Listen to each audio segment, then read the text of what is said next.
I'm at the bank about to withdraw all of it. These Valentinos are from Milan, you fucking idiot. That fentanyl gave me Vitruvian man flexibility. Got me in a state of rigor mortis. Caught a broke boy trying to come up on my Amazon package, so I skinned his ass alive. Ah! We smoking Sergi Baca spinal fluid infused quick release perks. She spread it and let me take a deep sniff of that mahi mahi. I gave that pussy a raspberry. They needed a stealth soldier, so I put my hands on the hibachi hot plate at Benihana and burned my fucking fingerprints off. They will not find me. Konnichiwa, you little jit. Snorting some premium modest Yahoo got me fighting for my life. I make a nice stew out of that pussy. Blacked out on the Percocet. Ordered a Desert Eagle off Amazon. I used to nut in my socks until the crust smelled sweet. I ain't never going back. Hidden Valley Ranch ice cream cake in my fronto leaf. Got Sudanese crystalline shards poking out my lungs. Fuck, boy. I'm in Göbekli Tepe, shirtless in a loincloth, blowing bareback asshole out smoking aqueduct filtered sherm. I told Shorty to keep that box breathing. Yeah, she's squeezing the garlic. We smoking Java Man. Face pressed up against that monkey sniffing for dear life. The Cuban link will turn the diamond tester into a pipe bomb. Glock 34 shivered his timbers. Blew her back out using a mammoth skin condom. Dick pussy free balling like Shaq and Kobe. I'm smoking Mesopotamian Stanley Cup triple award winning soul bleeder Taint Blaster, JD Power Associates, Dingleberry Zaza. We smoking that IBM quantum computer. I can't wait to curb stomp you in these dumb, ugly ass Rick Owens shoes. I'm Dracula. I'm 12 million years old. When I hit it from behind, the room smells like absolute Michi. They said I wouldn't shit on them. I spread my cheeks and hit him with an absolute screamer. Little bro was emaciated. The perks done ate little cuzzo ass up. These cops are interrogating me about an ounce of weed as if I didn't kill an Applebee's hostess 2 miles away. I come from a long bloodline of Italian leather. My Bottegas have veins pumping through them. Smoking indigenous Fronto leaf in a bacon, egg, and cheese. Hashtag Leche Menderoy. Eyes bloodshot, leaning up against the wall, beating off to my chrome heart's boots. Ops was talking crazy. Shot him in the mouth. My Audemars Piguet, worth the GDP of Yemen.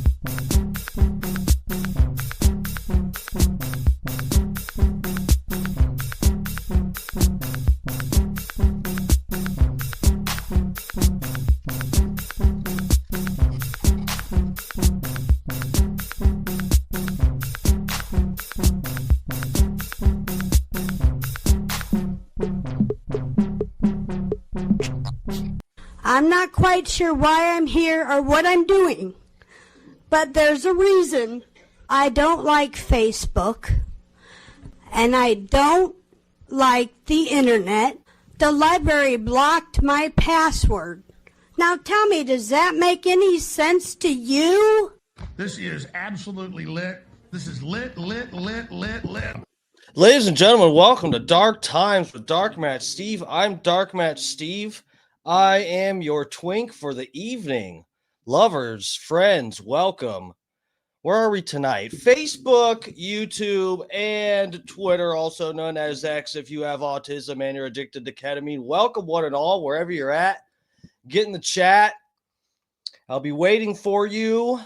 Tonight, we are, you know what? We're in a phase now where it's we've got at least one stream per week is an obligatory Candace Owens coverage.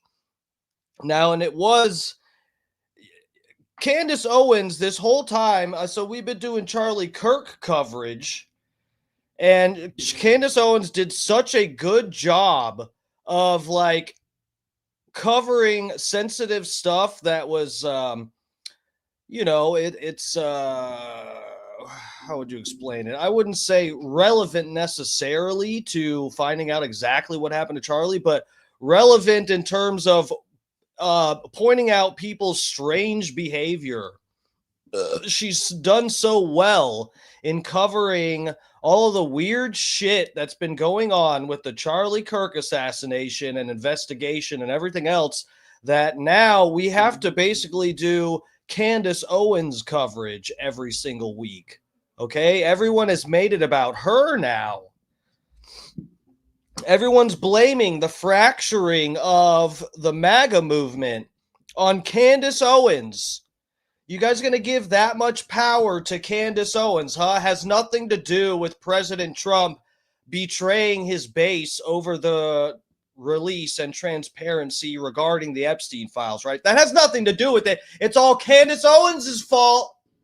She's fractured the whole MAGA movement, all because she wants to gossip. Right? It's all her fault. She does a podcast and is pointing out the weird bullshit you guys do, so it's her fault. Right, so anyway, tonight we're going to do a little bit of Candace Owens coverage. I got a few different things. I have a lot saved. We're not even going to get to all of it. It's not going to happen. I can stay on past 10. We can do at least 2 hours. But yeah, we got a lot of shit to get to. So yesterday, I didn't see Candace's show today, but yesterday I saw at least half of it, and it was a banger. We're going to take a look at some of that shit, her response to all of these haters, everybody going back and forth. I don't remember who we've got. I know at least Ben Shapiro is leading the charge here, and it basically has seemed like, every time we've covered this week by week, it's like, now it's getting even crazier. You see more and more people. I guess Israel is really dishing out the checks now. They're they're actually using an auto pin so Bibi Netanyahu doesn't have to sign them all by hand because his hand was cramping up. So they've gotten an auto pin for Benjamin Netanyahu, and they are cranking out these $7,000 checks because that is all I see on my goddamn Twitter feed. Is people with blue checks. Oddly enough, it's a blue check, and that's blue as part of the Israeli flag.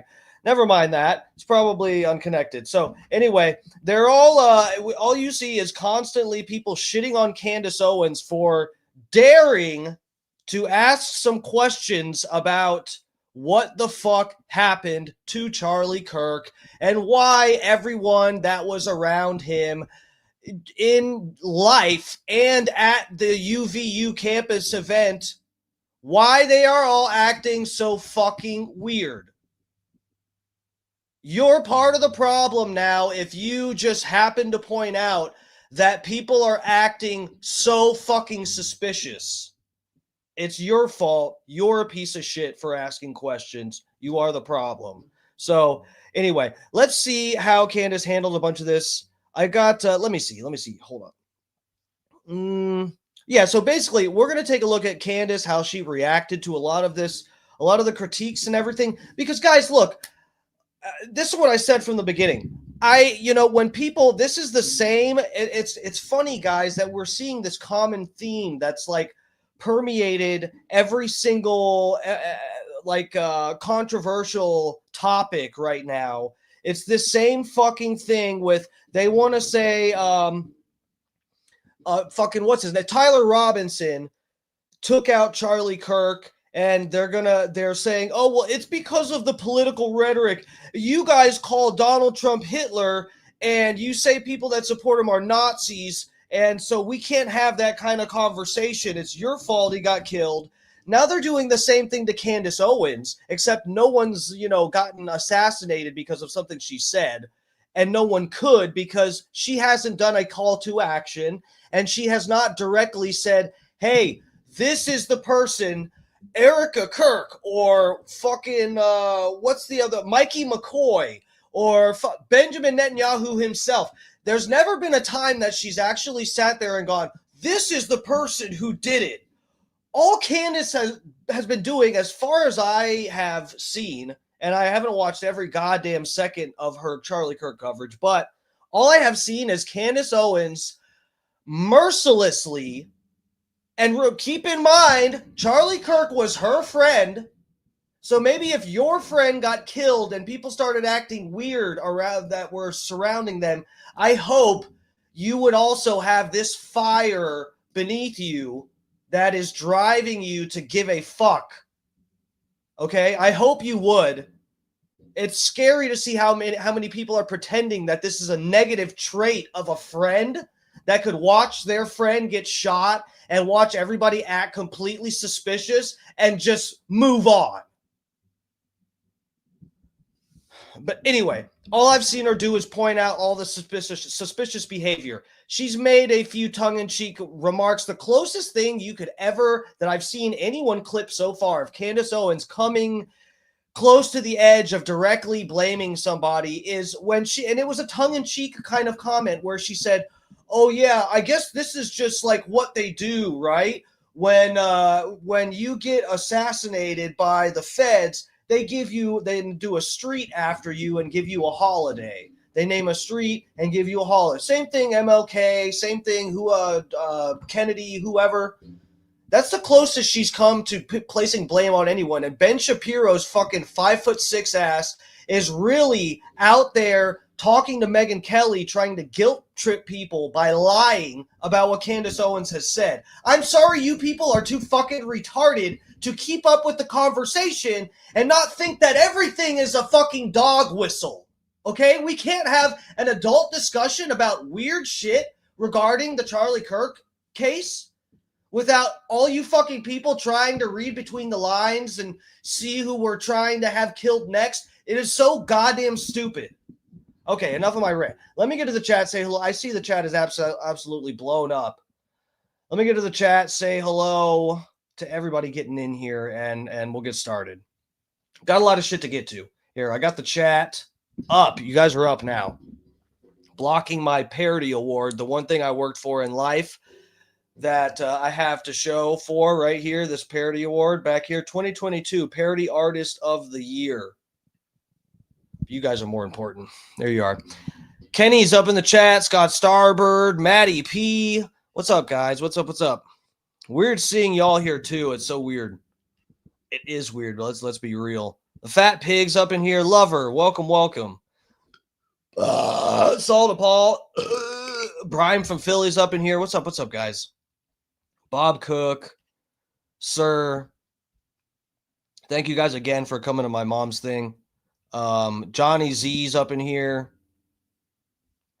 Icy Bird, Lovers, Friends. It's a long-winded monologue there. I got carried away a little bit. It gets frustrating seeing stupid people comment on Candace Owens stuff. Stupid people and people paid off to say stupid stuff and tweet stupid stuff. It's frustrating. Dark times call for dark measures, and Dark Match Steve.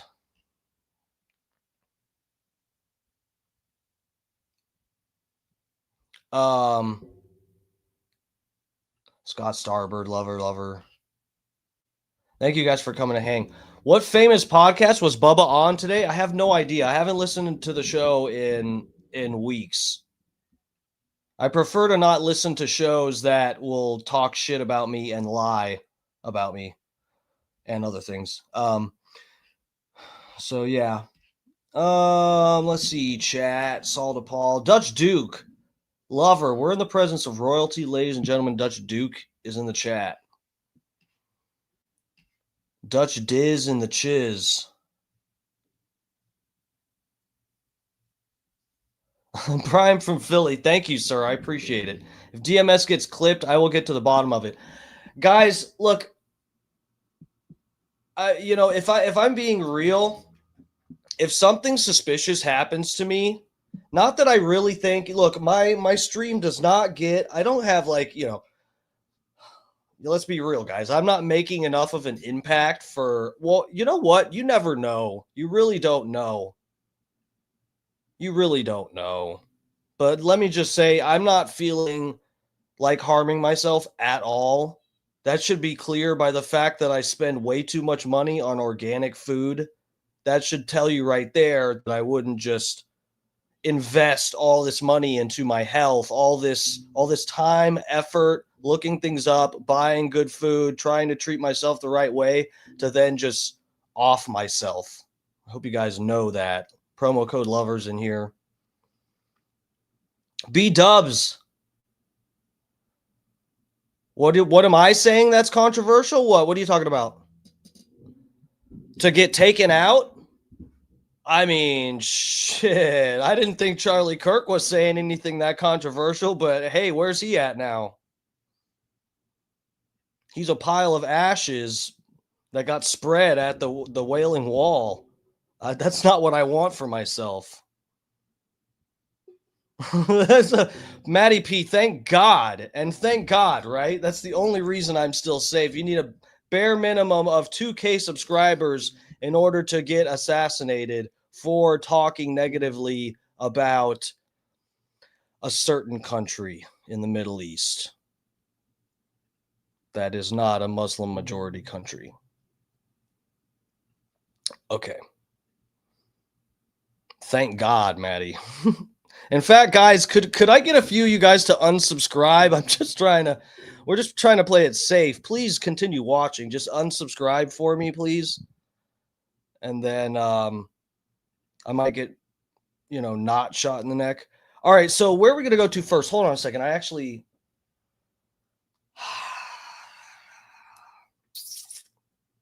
What was the first? Oh, okay. Hold on. All right. So I saved one thing here. Let me check.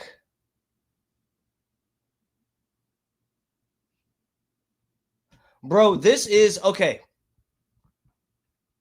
So I want to show you guys this because I feel like this kind of puts things into perspective a little bit more with all of this. Because Candace Owens has been asking a lot of questions and drawing attention to different people. Okay? And again, if you aren't stupid, you can understand that when she shows pictures of some people, different people in the crowd, she goes, I want to identify this person. Somebody get back. If you go to UVU, if you know who this person is, get a hold of me. That doesn't mean this person shot Charlie Kirk. Okay? So, yeah, she's just been asking questions and drawing attention to anomalies the whole time. I don't feel like that's crossing the line, but, if all the anomalies point in a certain direction, you'd see people in that direction probably get a little bit uncomfortable. You should expect that. But that's not any justification to shut down the whole conversation and cancel Candace Owens. So let me bring you guys. Here is, this is on my Instagram. Or I saved it here. It's not, I didn't post this. So apparently, and I haven't watched this full thing yet, and we're not going to have time to get, I'm not going to go look this whole conversation up and go through the whole thing. Maybe we can look this up after we play some of Candace's show from yesterday and catch up on some of her rebuttals. But this is one of Charlie Kirk's security people. Look at this, guys. It's one of Charlie Kirk's security detail talking about how things got handled weirdly at the event. Let's take a look at this. You think that they tore up and paved over the crime scene so quickly? I have had and asked that at least 10 times. Uh-oh! Oh no, did this guy just hint that Erica Kirk killed her husband? Uh-oh, this guy's part of the problem. See, listen, guys, I'm just a regular paid-off MAGA retard on Twitter right now. This guy's part of the problem. He's asking questions. That means he's blaming Erica Kirk. And I said, I don't understand the exigency of why they did that. And here's my question to that. March your ass up to the school. Have you marched your ass up to the school, or will you march your ass up to that school tomorrow and file a FOIA? And No, because I don't want to get shot. say, hey, you're a public institution. I want the request and the plans that were made to tear that up and when those requests and plans happen. Because you're not going to request that, or you shouldn't request that overnight and have that done. That had to probably go through a budget request, had to be approved. There should be a timeline and paperwork for that. Mhm. You should be able to get that through FOIA. And so do it. Wow, this guy is a Nazi. He must really hate Israel because he's asking similar questions that Candace Owens is asking. Uh-oh. Looks like Charlie Kirk's own security are part of the problem. This guy's responsible for the degradation of the MAGA movement because he dares to ask one single fucking question about the weirdness that is the Charlie Kirk assassination. Make them tell us why that they tore that up. And by them, clearly he means Erica Kirk, right? And he's blaming Erica Kirk for killing her own husband. Clearly that's what he's saying right here, right, guys? It's a dog whistle, right? I see I'm dropping viewers. I hope it's you retarded people who actually were tweeting like this. I hope that's who I'm losing with the viewers, the couple that have dropped off. I hope you're disgusted with your own behavior. I hope it pisses you off to see someone imitate you and you have to deal with how retarded that is. Before it was even cold. I want to know. Because it came back on us. That we had some trap door and they're covering up the trap door and we had a guy hiding in there. Okay, that's actually my next question. I didn't hear about there was somebody hiding in the trap door. Gun was hiding or something. Heard there was a trap door or something. Was there a trap door in a tunnel system? No. There was not. No. So, school, why'd you tear it up? Why did you tear it up? What was the exigency to tear up something that still people would, did you not think that through? Like, hey, we might want to put a hold on that. This might induce questions to us. Mm-hmm. And it didn't. Nobody went back and asked questions to the school or said, hey, well, let's do a FOIA and do some back digging on that. That's not protected under this evidentiary gag order. Mm-hmm. Now let's just blame the security team because that's the easy way. Matty P, I appreciate it. Yeah, please smash the like button, guys. Dangerous. Literally Hitler. This guy is actually Hitler. And that's very funny because I thought Candace Owens was Hitler, but here this guy is being Hitler by daring to ask questions about what happened on 9/10.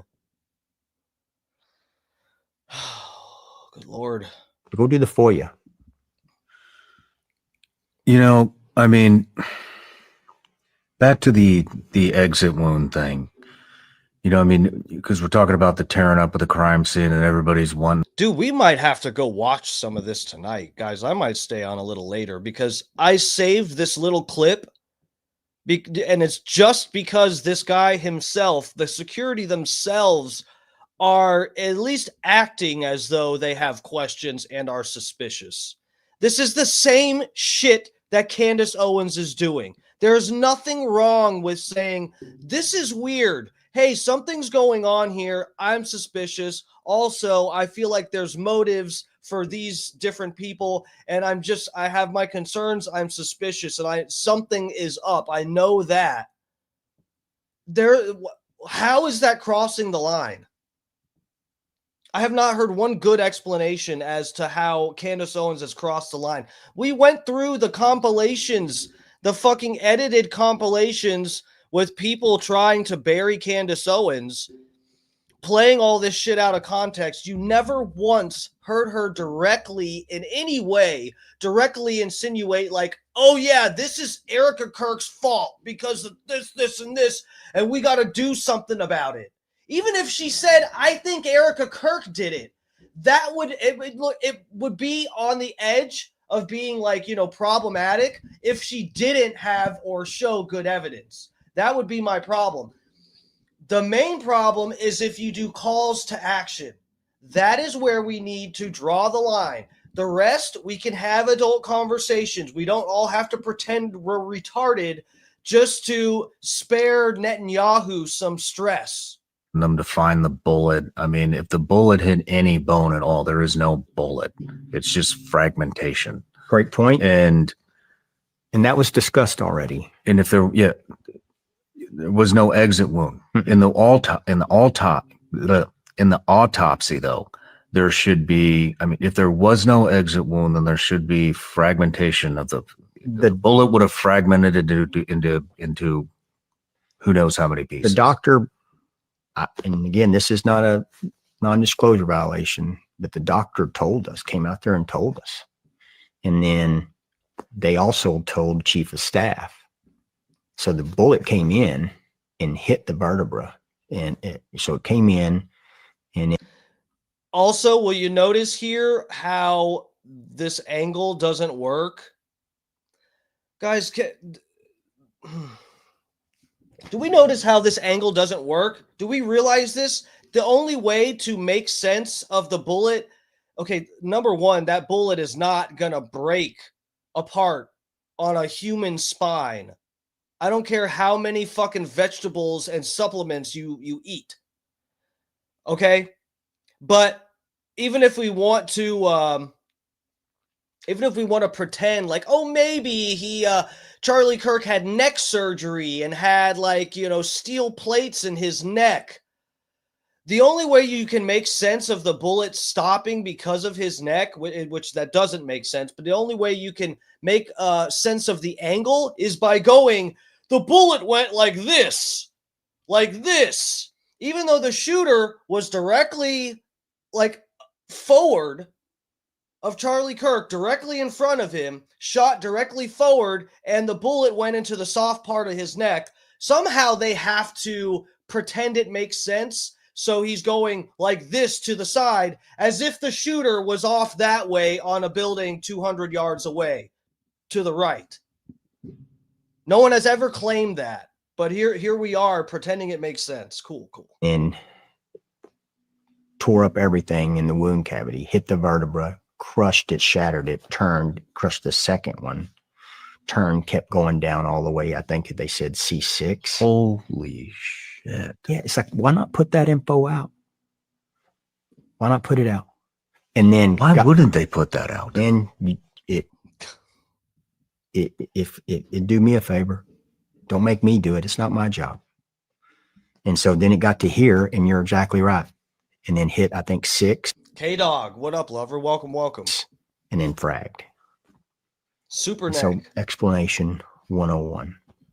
What are you hiding? Super neck is cool. I prefer magic bones. Scott Starbird loves when I talk about Charlie Kirk had magic bones. I feel like that is the best way to describe it. And I feel like saying, oh, he had magic bones. It's funny, and it highlights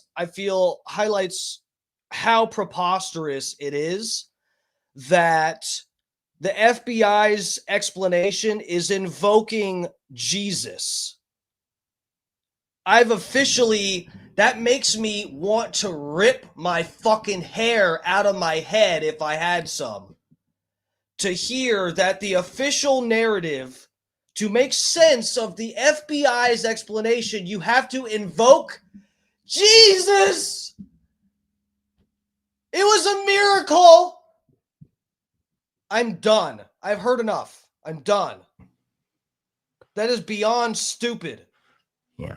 It's like I'm sitting back here when people are saying we bombed him or there's a wound. I'm like, hey, if somebody would, from an official capacity, would just release that. And I don't see how that could jeopardize it. How do the conspiracy theorists not get credit for the fact that we don't have to invoke some fucking supernatural bullshit? How is it that I sound crazier on my stream and the rest of the internet's going to pretend like it's not crazy that Kash Patel is invoking the powers of Jesus to explain the route the bullet took in Charlie Kirk's body? Incredible times we're in. It's a fair trial for a guy. And or somebody call the doctor. Somebody just call him. Why do you think that they... I'm a Magic Bones believer, you son of a bitch.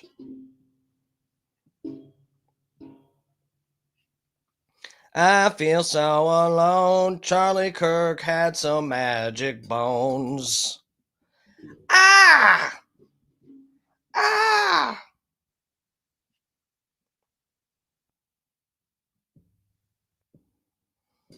Bullet went through Charlie Kirk, shot by the Jews.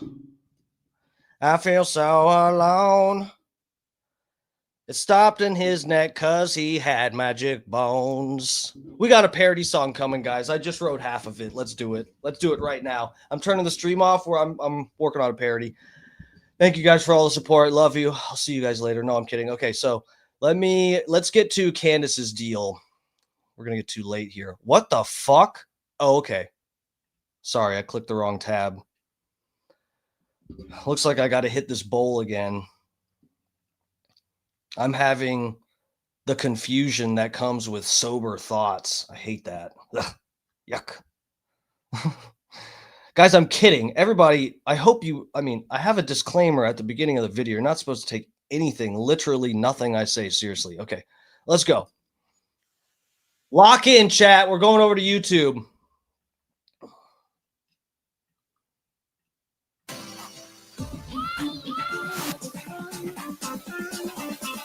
Reflect on those feelings. Okay, cool. Let's start this from the get-go. And okay, so also, oh fuck, and I meant to put this in the description and I didn't because I was rushed trying to set up the stream. Bro, one thing that we are going to make time to get into, and we might get through all of the Candace stuff that I wanted to show you guys from her stream. We might get to all this right now in one chunk. But dude, Candace Owens breaks down a little bit in here the Egyptian flight deal, which I really have not kept up with that much. I remember, look, I feel like when a lot of what I've discussed on here is about the angles and everything. We've looked into like a bunch of different shit and even ourselves kind of looked at the map and tried to figure out what makes more sense and, this and that. There's not so much of the flights stuff that I've kept up with, but Candace Owens has reported on a bunch of this shit. The Egyptian flights, I think it's Egyptian, right? And God, there's 1,000 anomalies with this thing. So it's hard to keep up with all of it, but this has not been my specialty within the Charlie Kirk coverage. So we're going to let her break some of that down because that is very interesting. Apparently there's like some kind of planes that constantly follow. Well, they thought it was Charlie. Check out pot shots. They thought, I guess Candace Owens thought these planes were following Charlie Kirk around. But if you more accurately look at the, tracking the path of these flights and where the planes have gone compared to where Erica Kirk goes, it actually seems like the plane is following Erica Kirk around, which obviously means she did it. Crosley, Wyanette Crosley. What's up? Welcome. I think that's a new name. Welcome to the stream. Yeah, we're just covering a little. We're catching up with some of the Candace Owens stuff, seeing how she's responding to all of this criticism. And in my opinion, so far, she's handled it pretty well. So part of Skechers Court and Classics. But yeah, she gets into the flight stuff here, and I want to take a look at that with you guys together because I think it's interesting, and it's not something we've talked about a lot on here. Collection featuring premium materials like soft suede. Warfare campaign. Okay. Oh. I so thought YouTube was going to hit me with another ad because I dared to scroll through anyway. Right, you guys, happy Monday. A little bit of history for you today. It was after the public execution of sitting President JFK in 1963 that the CIA established Operation Mockingbird. Deep state assassinations require deep state solutions. They spent an offensive amount. Look, Fat Pig's talking shit in the chat. He says, I'm too hyper. Then he goes, I feel like I'm watching Tammy Faye Baker on crack. Bro, I told you we got about 1,000 different videos saved for tonight, and I'm trying to get to as much as I can, so I'm fucking talking in 2x speed so that you guys don't have to speed up the video yourself. Amount of money to control the press. And speaking of which, hate to do it to him. Hate to do it to him, but we go on 1.5 at least. And to control the narrative, to put an end to the public asking common sense questions about what actually transpired on that fateful day in Dallas. To put it simply, the deep state declared a psychological warfare campaign on the people. In effect, their soldiers were the journalists and the writers. Their goal, obviously, to get people to just stop asking questions, to almost criminalize asking questions via methods of gaslighting. Maddie P. Look, sir, and I get it. 2 words, YouTube Premium. That's exactly what they want. I've realized. So over the time of me streaming and stealing other people's content to show on my own stream, I've noticed the ads, okay? I'm sure what they tell their advertisers is that they target the ads to the proper demographic because they steal our data and they can know what kind of products we will actually spend money on. Clearly, that is not true. I get ads for all kinds of bullshit. I hardly spend money on anything. Most of what I buy is organic food, and I get ads for all kinds of bullshit on here. What I've realized, I've had a revelation that the technique with the ads on YouTube is clearly made to annoy the shit out of you so that you will pay for YouTube Premium. I'm not going to do it. I'm not going to do it, okay? Because that's exactly what they want. But that's the thing, is they're lying to these companies. They tell them, yeah, we're going to put you, we use artificial intelligence and we steal their data so we know exactly the products they like to buy. We'll put your product in front of the right demographic. Meanwhile, they're just using the commercials to fucking torture us into paying for premium where they get their real money. Not me. Fast forward to 2025. We may do that, though, actually, because I'm doing my own stream here. I hate to torture you guys with ads, even though I like talking shit. An ad breaking up a video is just a good opportunity for me to talk shit, and I like to do that. Running the exact same playbook. Charlie Kirk was assassinated in broad daylight, and they immediately deployed their troops to criminalize asking questions. What are you supposed to take from the everyone? You know what I Kenny, Kenny said, I keep getting ads for Magic Bones. My bro, I'm so sorry. Oh. Where's the double-headed dildo ads? Dude, if we got those, that would be evidence that I don't use those either. The fact that I don't get those ads tells you that I do. Okay, come on, guys. Come on, let's. I think. All right, so let's talk about it. Candace Owens is this is her clip of some people talking shit about her. She's just getting into it here. Let's pay attention. Questions via methods of gaslighting. Fast forward to 2025, and they're running the exact same playbook. Charlie Kirk was assassinated in broad daylight, and they immediately deployed their troops to criminalize asking questions. What are you supposed to take from the everyone? You know what I mean? I think the implication. Let's slow this down a little bit, because these bitches Was dramatic, and I think a lot of people reading the tweets would assume that she meant Erica Kirk. Either Erica Kirk is evil and was in on it, or Candace Owens is an evil. I think that what Candace Owens is doing right now is evil. It is evil what she's doing right now. Post Charlie, there was so much unity, so much excitement, so much resurgence in faith and newfound interest in faith, and that now there is discord, so many distractions, and that is just like Satan who comes to steal, kill, and destroy. He is called the great accuser. He is the sower of discord, the author of confusion. The reason I haven't waited on things is I'm an eyewitness to events, and they said don't comment on things because anything you say can mess that up. I don't want to mess up any trial for the person who did this. That's 1,000% right. But Candace Owens is well within her rights to suggest certain things and all this. Guys, remember that clip right there with the bald guy saying, "Oh well, the authorities told us not to let out any information because it could affect the investigation." Guys, you have to remember the context of that guy that right there. It sounds like, "Oh yeah, no, that makes sense." Like if you don't want to fuck up the investigation and you were witness to some stuff, then you should probably not talk about it. Guys, the context of that guy saying that was him justifying not telling everybody about the message, all of the Jewish donor messages. That was the whole context of him saying that. He's pretending that if they were honest and told you guys that Charlie Kirk had completely ditched the Jewish donors and said they are following a law or they are abiding by the stereotype or something of Jewish people wanting to control with their money the media and what you say, and he said, I'm done with them. And this fucking bald fuck and all these other fucking TPUSA losers who were on that group message were lying, telling everyone that Charlie Kirk loved Israel and all this shit, while they knew damn well they were all on that group message where Charlie Kirk said, I'm done with Israel. I'm done with the Jewish donor money trying to control what I'm saying. I'm done. And that fucking bald piece of shit is like, oh, well, guys, we didn't tell you about the text messages because the feds told us it would affect the investigation. I'm sorry. If that is not bullshit, then that means Israel is involved. Do you understand that? If the text messages about the Jewish donors are going to affect the investigation, that means the Jewish donors had some issue with it, right?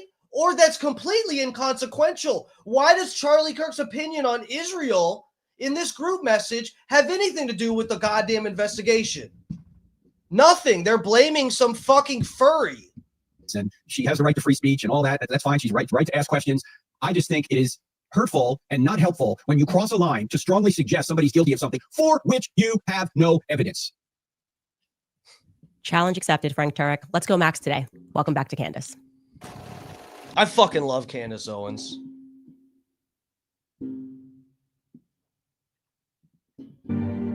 Pastor Rob McCoy, let's not forget him too, because he's the spawn of naval psychological intelligence, psychological campaigns upon the public. And here's what he has to say about matters. Take a listen. I want to read you a passage out of Romans. It says in Romans 12:15-16, rejoice with those who rejoice and weep with those who weep. Be of the same mind toward one another. Do not set your mind on high things, but associate with the humble, and do not be wise in your own opinion. I think that's a fitting verse. I mean, we're hearing all kinds of speculation about Charlie and what he believed and didn't believe. And I just have to tell you, this is not the time for it. It's a time to minister to the family. They have a husband and a father to bury. We have a friend to bury, a brother to bury, a son to bury. And the world is mourning. And this is not the time to get clicks. It's not time to build your empire. It's time to just simply weep. Hey, Erica Kirk, are you listening? Are you listening, Erica Kirk? Now's not the time for you to get clicks and build your empire. Oh, wait, this was meant to talk shit about Candace. Oops, sorry. Those who weep. And it's time to just humble yourself and not make it all about you. It's about the Lord. You hear that, Christians? Asking questions is just, it's not about you. I mean, is there anything that they didn't try? You're making money off of this. It's unbiblical. Charlie wouldn't want this. His family is grieving. Not right now. Let's at least wait a couple of weeks. It's going to ruin the case. Bro, Sniz.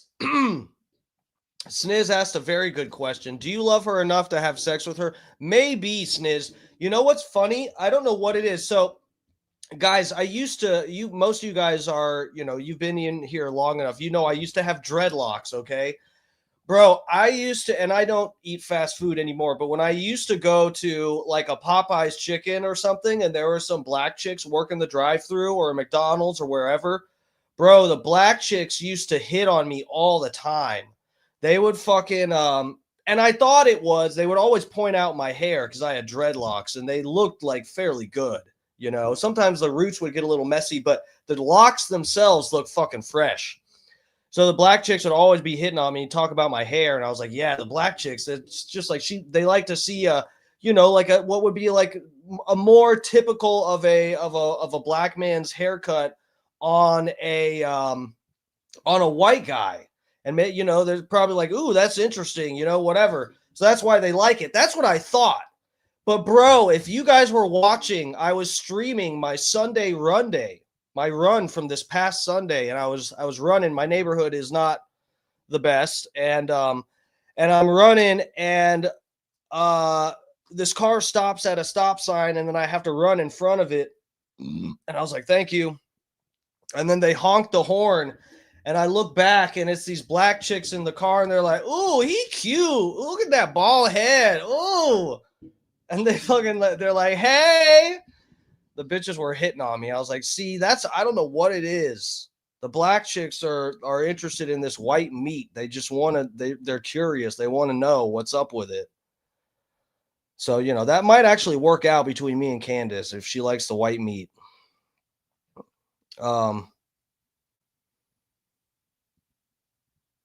What's this?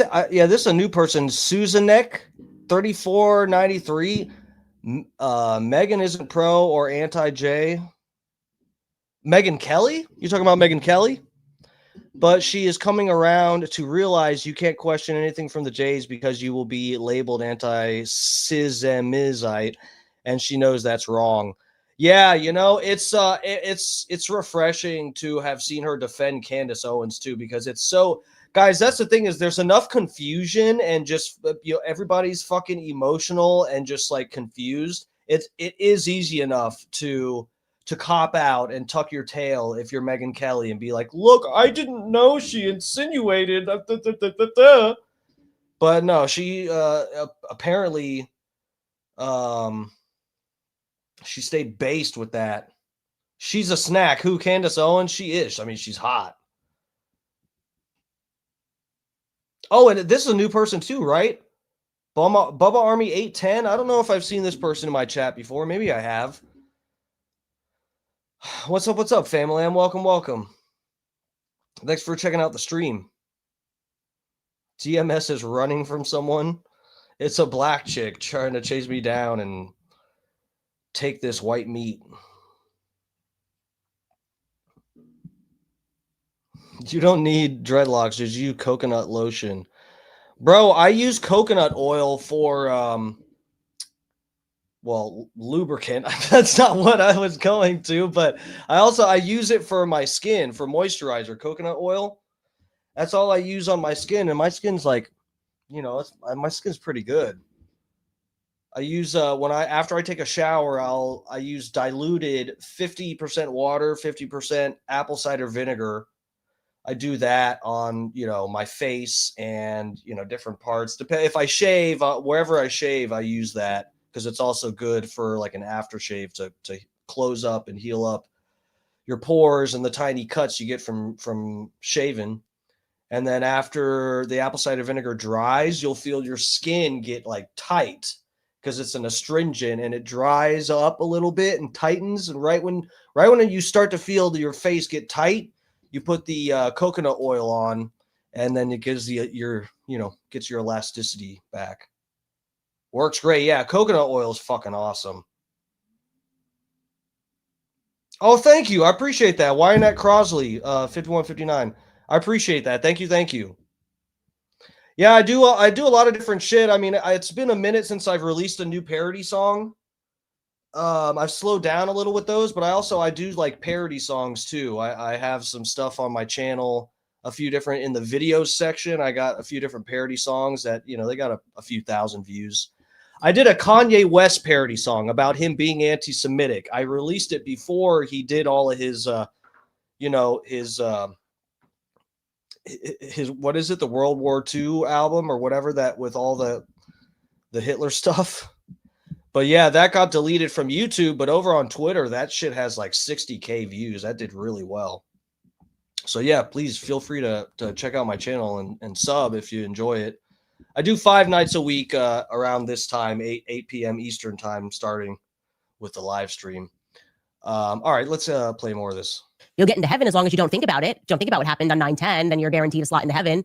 You know, I used to really lament the fact that I grew up on the wrong side of the tracks. Seriously, I hated that I didn't grow up rich. Who didn't, right? Who does not hate if you grow up without a lot, that you weren't just born into the right circumstances? And now I reflect on those feelings and I wouldn't change a single thing. I am actually so grateful. That's what I want to say today. I am so grateful about where I started my life in St. John's Towers. I look at that building now, it's such pride. And who is this? Savvy Heat, Candaspiracy is hilarious. I know every time she points out all the factual, demonstrable lies by TPUSA, I giggle. It does make me giggle. You right about that. I am grateful. Every time she points out how they lied about Charlie Kirk and act completely suspicious, I giggle a little bit. It's very funny. To have not grown up with a silver spoon in my mouth, because it fortified my character and it gave me a lot of common sense. Basic survival skills. It requires gut instinct. And I had to learn at a very young age to read people. I think that's my superpower. Guys, just think, I almost drank some coffee before this stream. I almost drank some coffee. Can you guys believe that? Or actually just being able to look at someone and I have these chocolate covered coffee beans that I eat, and them bitches slap. Just imagine, I'd be bouncing off the fucking walls right now. I don't know why I'm so hyper. I'm smoking weed. sense danger, CBD, it's legal, you know, or sense deceit, I can just look at Rob McCoy, and for me, it's a no. It's obviously a no. Same thing, by the way, I should mention with Steven Crowder. I have never been a fan. He just always gave me the energy of a pathological liar. I trust my gut. I don't trust influencer campaigns. I don't trust celebrities because they're raising their arms and they glitter and shine and they tell me that I should roll up my sleeves and get a vaccine. I don't listen to any of that. I trust my gut instincts, always. And my gut started to tell me that they suddenly began panicking when I discovered the Egyptian planes. They did what we now term a pre-bunk. Here we go, guys. Here we go. Right? A pre-bunking is when you say something casual and then they send out like a full fleet against you to not even actually debunk you, but they're just so extreme in not debunking you that they even lie about what you said. And that lie tends to actually foreshadow something that they don't want you to know. So I'll give you a perfect example. On October 11th, when I infamously tweeted about the Egyptian military plane that left Provo on the morning of Charlie Kirk's assassination, I got the time zone wrong by a couple of hours and they completely overreacted. I mean, an account that didn't even exist wrote, oh, the time zone is wrong. Next thing you know, it was trending and they pretended it had been officially debunked just because the departure time was wrong. But that wasn't even. Bro, this is what she's pointing out, something that I've been talking about a little bit, that she's pointing to a specific example and making a slightly different point here. But this is, to me, where I start to see the red flags is when you see what looks to be like a campaign and a trending like cancel campaign, and the reasoning is just absolute weak sauce. When you see that, to me, that is just like the biggest red flag. And that I've just seen time and time again with Candace, where these people will share these clips and point out some very trivial thing that it doesn't discredit or debunk the fuller point. It'll just be some like trivial fact within what she's talking about. The one thing that was trending was about her doing an interview.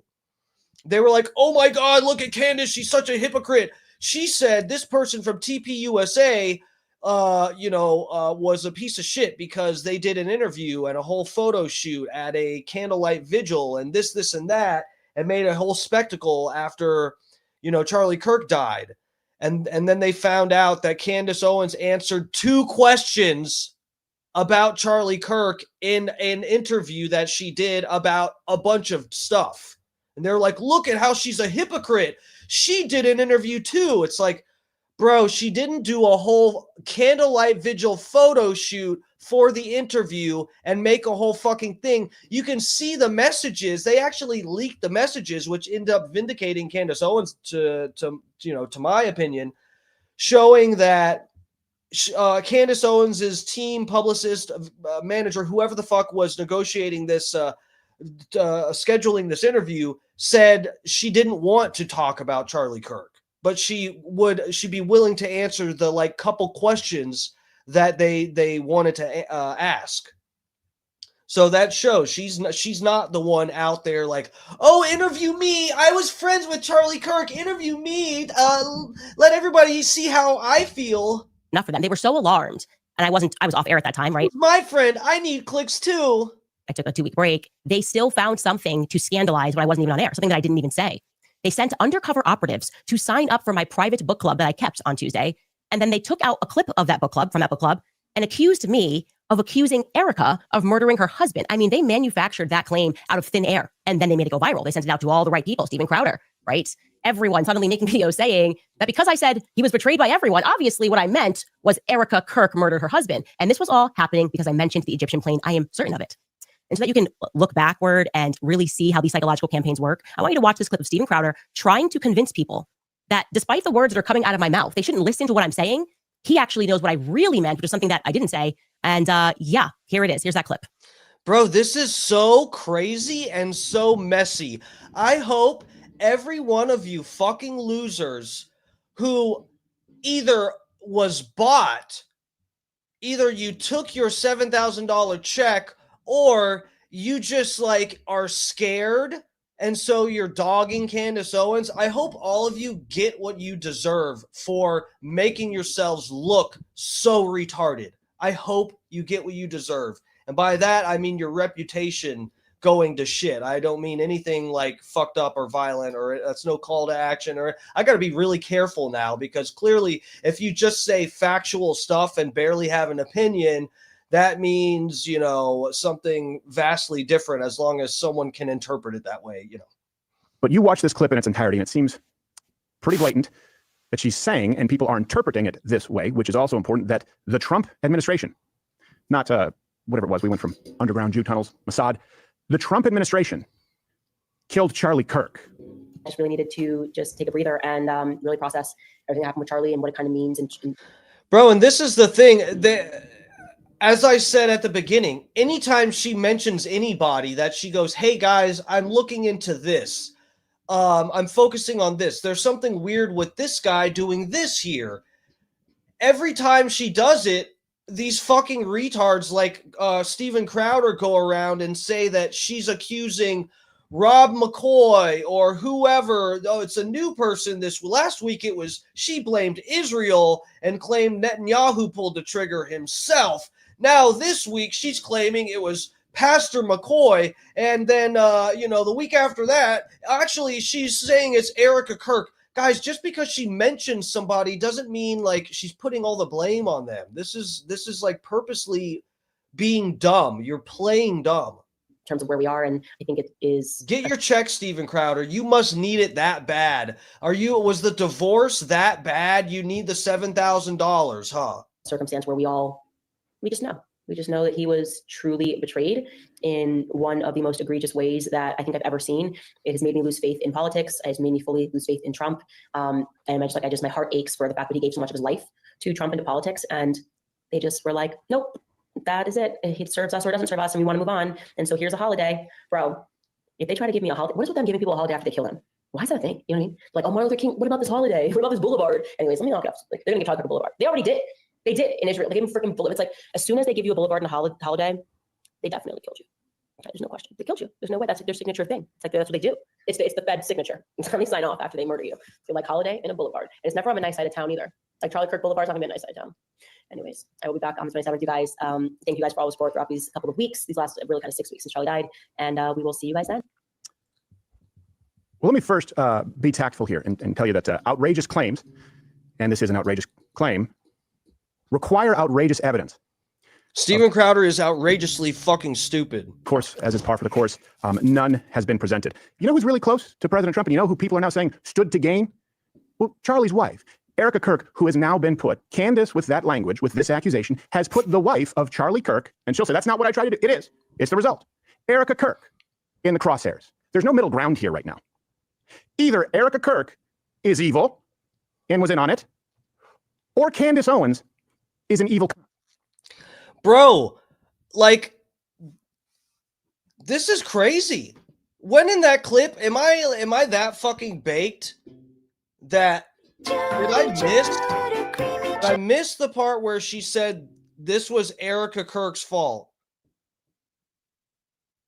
She said they all betrayed Charlie. So what? Clearly, because she said they all betrayed Charlie, by that I interpreted it that her Charlie Kirk's own children killed him. But you think she meant Erica Kirk? Wow, that's funny. When Candace said everyone betrayed Charlie, I thought Charlie Kirk's own grandparents pulled the trigger. I thought that's what she was saying. You think she was talking about Erica Kirk? That's interesting. Wow, that's very interesting. The smear campaign won't work. Thank you. We got at least we got some base people in the chat. Savvy Heat, yeah, I think you need to lay off the dope. Bro, I'm sorry, you're a joker. They're going to bankrupt her bullshitting ass. Please, Savvy Heat, tell me right now in the chat. I just sincerely want to know, list all of the lies that Candace Owens, you say she's bullshitting. And I just want to be fair. I want everyone's voice to be heard here. We're not just, completely one-sided. I want to look at all the evidence. So please list all of Candace Owens' lies in the chat. I'd love to debunk her right now. Who's all? Yeah, that's up for interpretation. That does not mean Erica Kirk killed her. Exactly. Who is all? Who is all?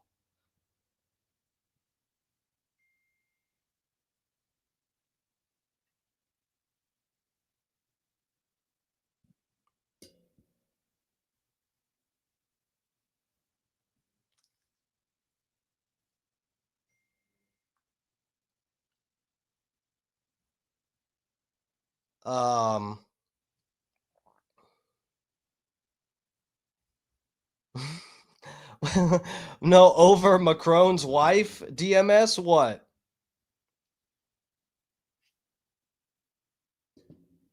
Look, you're not, I don't know whether Macron's wife is a man or a woman or what.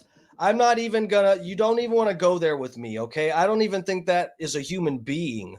I'm pretty sure that is some kind of alien that got here on one of the New Jersey UFOs. Savvy Heat, that's, you're asking a question. I asked you for a list of all of her lies regarding the Charlie Kirk case. I was sure you would have a whole long list of her lies since you said she's bullshitting. Oh, we're going to talk about Macron's wife now. Come on. Come on. I thought you had, like, we're talking about the Kirk case. You're going to talk about some other, she went out on a limb about Macron's wife who does not even look like a human. That's what I would say. I would say Candace Owens is wrong that Macron's wife is a man. I would say she's an alien, so she's wrong on that one. You know, you got me there. Okay. Choo-doo. Creamy choo-doo. Choo-doo, creamy choo-doo.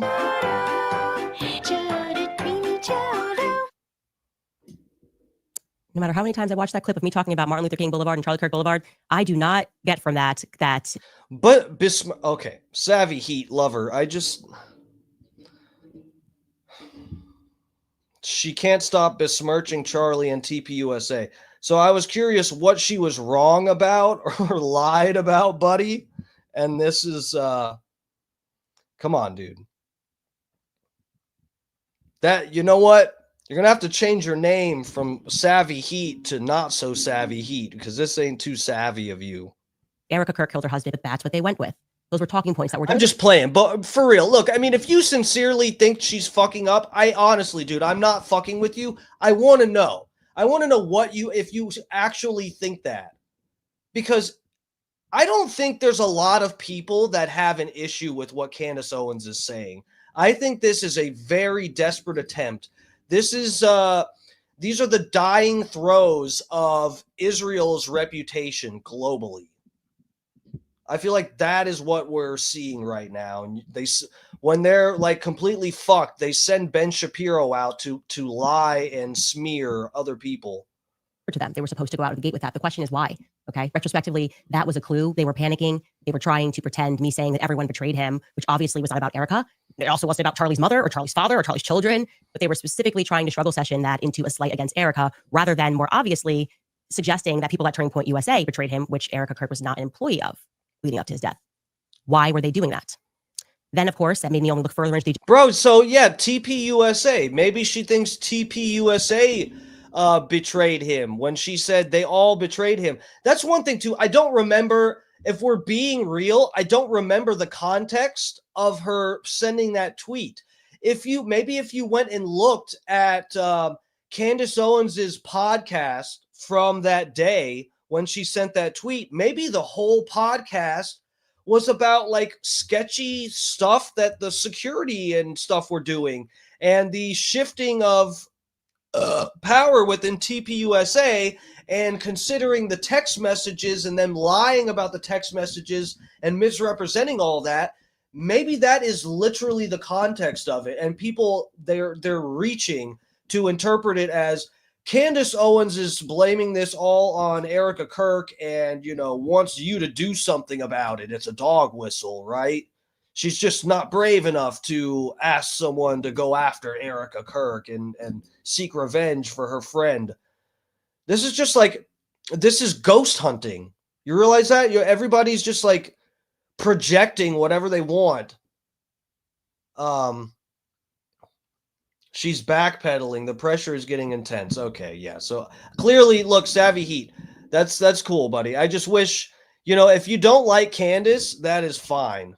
But you made the claim that she's bullshitting, so I figured I figured you would have like some palpable graspable examples that we can point to to completely discredit her here. I mean, she said a lot of stuff. I'm sure she's been wrong about some stuff, like the time zone deal and whatever. But I mean, I don't think we're gonna get any good reasoning from the chat as to why we should hate Candace Owens. I feel like, but it's okay if you want to talk shit about her in the chat. You're welcome to, for real. That's fine. Egyptian planes, and I discovered that the planes had been tracking Charlie. We showed you guys this, right? We created this document and we organized it, SUBND being the blue plane, and then tail number SUBTT being the yellow plane. That seems to have struck even more fear into the nest of mockingbirds. In fact, they sent Mother Mockingbird out, Ben Shapiro, to make the exact same wild allegation out of thin air that I said something specifically about Erica when I had not. Again, I'll ask the question, why Erica?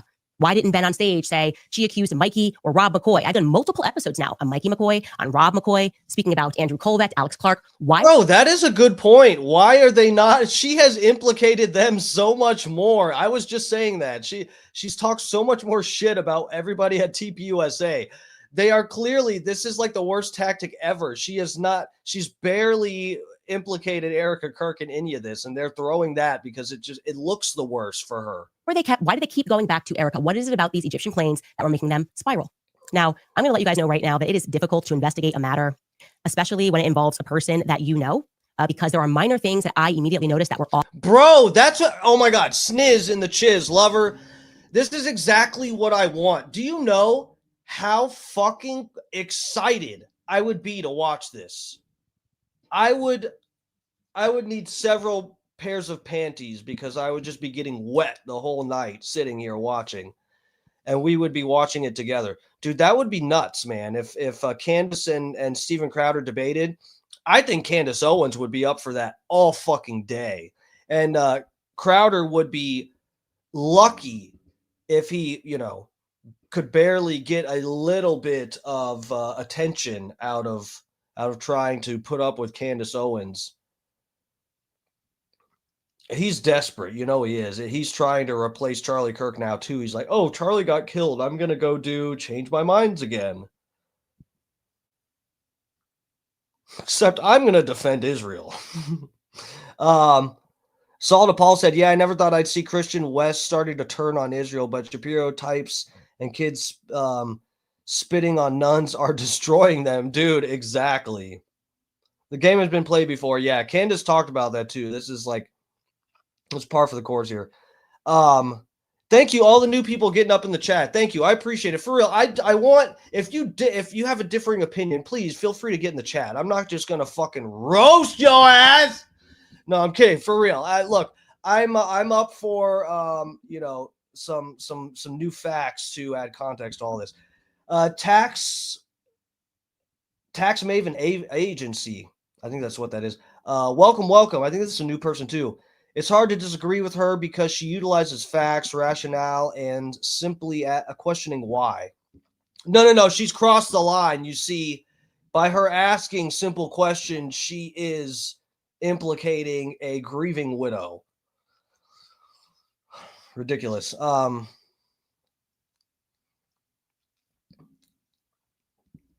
E loves winning. Whatever you think, she is dog walking the rest of the pack. What do you mean the rest of the pack? You mean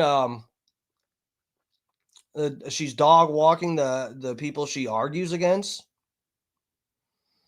Change my pads. Bro, someone send me some diapers.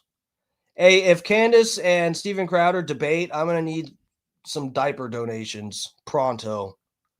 Off or unlikely, that would not have necessarily alarmed the general public. For example, one of the earliest alarms that went off for me was the fact that Terrell Farnsworth, the guy who takes out the SD cards, was there at all. Okay, Terrell does not do college campus events. He doesn't do that. He's at the top of the company. He does the big events. You mean she's the head of the pack? It definitely seems like it. Candace is, without a doubt, like, she's the spearhead of this, the alt Charlie Kirk theories. The SAS, the AmFest. He does not do college events. But of course, he told me they were trying something. Stu Peters wish he had this kind of heat for Charlie Kirk coverage right now. He knew that day. And it must have been so new that it was over by the next event after Charlie died because he wasn't there again. So he just out of the blue was at this event and then he wasn't, and he secured the SD cards.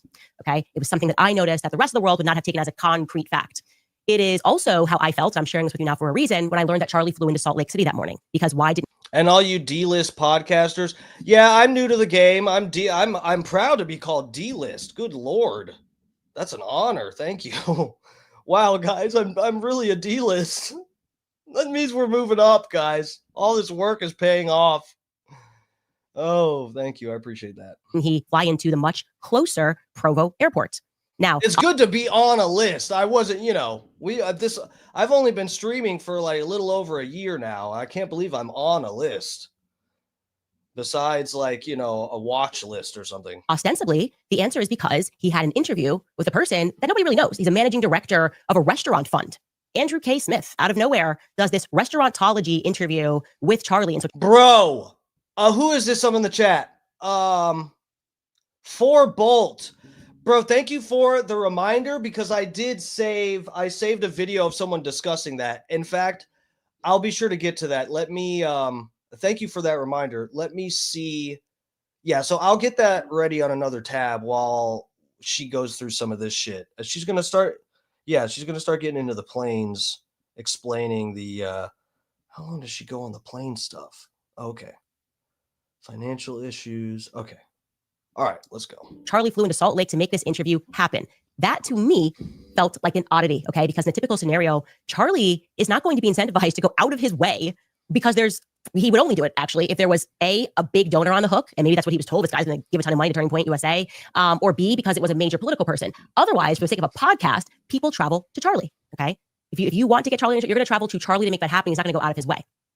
To me, the common thing that always happened was they would set up an interview in an empty room at the campus, at UVU campus. They would have had this guy in the corner, and Charlie would have felt. Bro, thank you so much. I found it. I saved that. I saved the video, so I got it pulled up on another tab. We'll definitely get to that in a minute. This one chick breaks it down. So everybody stay tuned. And we got another thing too at the towards the end of the stream. We're going to end on a little bit more of a lighter note.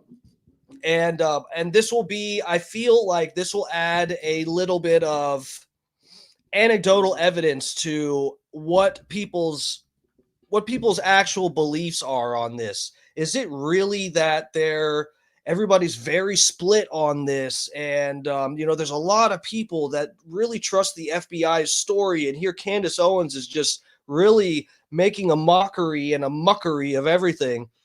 Well, let's see if that's true, guys. We got some stand-up comedians that have been doing some Charlie Kirk. Well, they're not at Charlie Kirk's expense, but let's say Charlie Kirk jokes, whole sets based on the Charlie Kirk clown show that is the investigation, and a few other clips to add a little context of where everyone's heads are on this. Is it really that the people are split on this, or is it just a bunch of people paid off on Twitter pretending like Candace Owens has crossed the line by asking a few questions? Flown into Provo. So I felt, again, didn't share at this time, that they diverted Charlie Kirk to Salt Lake City for a reason. Okay.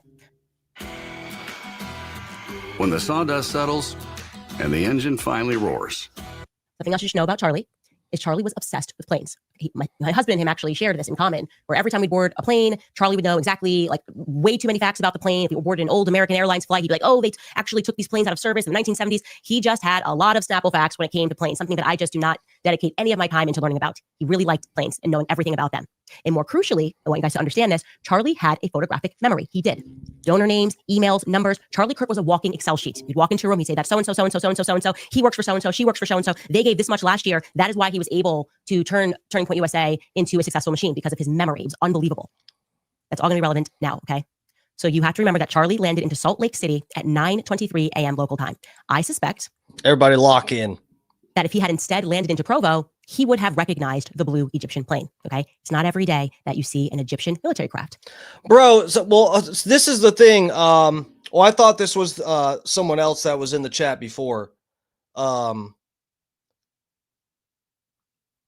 All that said, FBI isn't above repute. Savvy Heat, I appreciate you. Please don't get it twisted. I appreciate a little bit of pushback.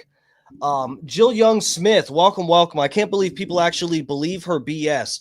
Just put in the chat. Look, if you have some kind of point that you think she's way off about, just tell me in the chat. I can maybe agree with you. And just because I'm playing her video definitely doesn't mean I believe what she says. I 100% back her having the right to publicly discuss this, which is going out on a limb now the times with the dark times that we're in. That's going out on a limb. That's risky, is to support someone else's freedom of speech when they're, innocently looking into something, the murder of their own friend, publicly investigating it, while the FBI make a mockery of it. It is now my well-informed opinion that he would have looked at that plane and he would have recognized it. Doesn't mean we believe it. So she thinks if Charlie Kirk saw the plane, he would have recognized it. Blue plane, and he would have instantly realized that something was amiss. And now I'm going to explain to you very carefully why I suspect that it is highly likely that Charlie would have recognized that plane. Okay, tail number SUBND, the blue plane. A pregnant mommy sleuth who was locked into this investigation discovered something that me and my team had missed. I consider her, obviously, and all of you to be my decentralized intelligence agents. Anyway, she sent me a rather urgent email, and I'm obviously protecting her identity for reasons that are clear. But I want you to know that this discovery is due entirely to her. She is the person that in this regard went max for Charlie when I missed something. Her email stated, in effect, that I was only partially right about the plane tracking Charlie, that she had done an additional 15 hours of research and was able to discern that the person the planes were actually tracking for years was Erica. Not Charlie, but Erica was the one being tracked by these planes. And indeed, it turns out that she was correct.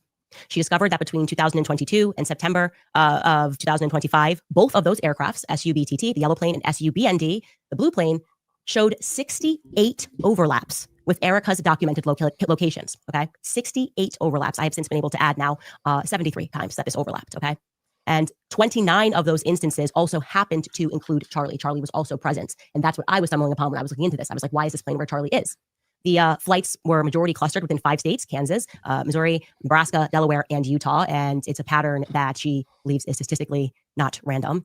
I'm telling you this information has been completely verified. I am showing you this on a spreadsheet. Now, these are all the instances in which this plane, 68 instances that this plane crossed with Erica. And I'm also going to say this. Hold on. TPUSA media appearance. All this says TPUSA. For event reason, all of it says TPUSA. Includes overseas as well, okay? So my instant question becomes, why didn't Turning Point acknowledge that this plane was familiar to them? When I was taking all of these figurative online bullets, someone could have easily said something, right? That's kind of a repeat thing in this investigation. Josh Hammer lies, I get attacked, Turning Point just stay silent. They know he's lying, but they allow the lie to flow. Yeah. Oh, Fat Pig, I appreciate it. Yeah. And thank you, Maddie P. I saw Maddie P mentioning again, hitting the like button for me, please, guys. I'd really appreciate that. I hate to even fucking ask because I know that's annoying, but yeah, I'm fighting algorithms on here, guys. I'm just trying to have a fun base stream, and it's a goddamn battle every night. So please help your boy out. Yeah, thank you, Fat Pig. All these new people. I'm officially a D-list podcaster. I am so thrilled about that. That was supposed to be a backhanded compliment, and I did not take it that way.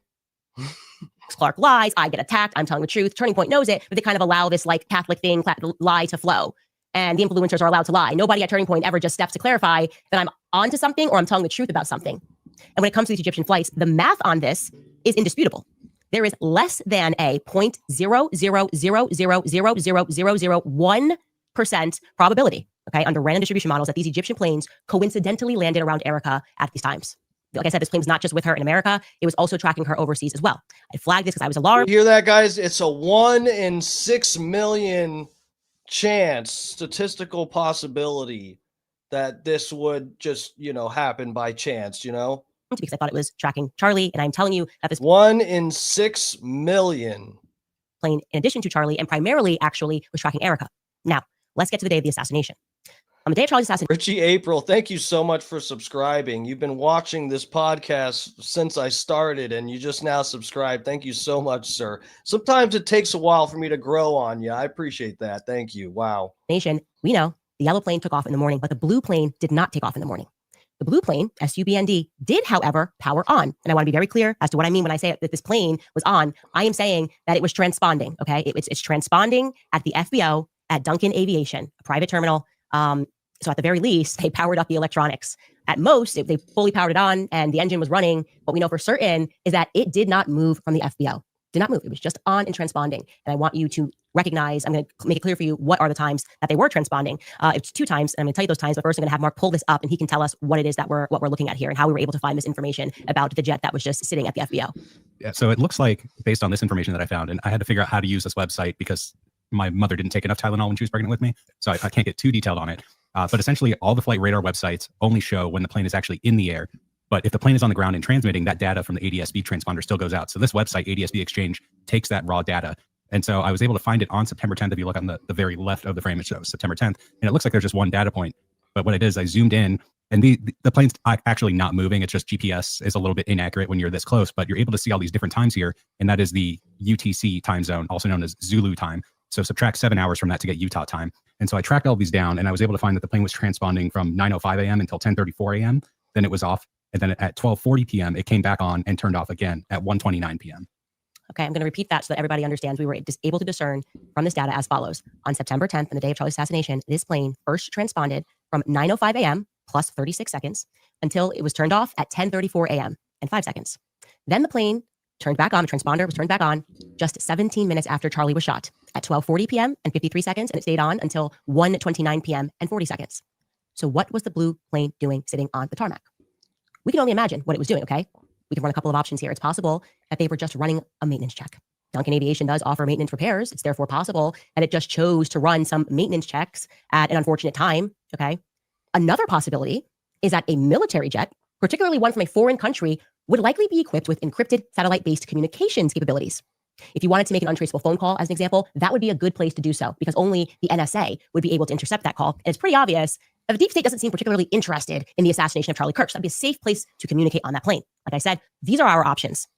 What we can do now, however, is we can add this to our list of verifiable Turning Point USA lies because I'm going to count this as a lie by severe omission. By keeping your mouth shut and allowing Candace to take all the figurative bullets as she points out the oddity of a plane that you guys recognized, okay? My point is that these planes were known to Turning Point USA, and we all deserve to know why they were on the ground on that day, what they were doing on the ground on that day, and also why Turning Point chose to stay mum when every influencer under the sun and every publication attacked me for even mentioning the planes, making it seem like I was dumb, I was stupid. Turning Point USA is able to provide answers to these questions. There's more that I know, by the way, but I want to challenge them to respond to this first. Were these Egyptian military planes familiar to Charlie Kirk? It is a simple yes or no question. And answer it carefully, please, Andrew Colvett, spokesperson for Turning Point USA. Because there was something very specific, Andrew, that you told me that happened when you arrived into Provo on the tarmac that day. And it is now playing over and over and over again in my mind, and it isn't adding up. Bro, I see we got some Candace detractors in the chat. That's fun. Candace has been dropping acid. That's probably why she is noticing more patterns. Acid increases pattern recognition. Candace Holmes on the case. Yes. Savvy Heat. I like this. I like the you know, the spirit of this chat comment here, even though he hates Candace. I like this. Okay. Hey, Steve, thanks a lot for watching her show so we don't have to. You're a hero. Oh, you're so welcome. Oh. No, for real, I meant to say a minute ago, but I didn't want to interrupt Candace because I know I've been starting and stopping all over the place. Thank you, guys. I see I've gotten a few new subs. I really appreciate that. Thank you guys for coming to hang and supporting.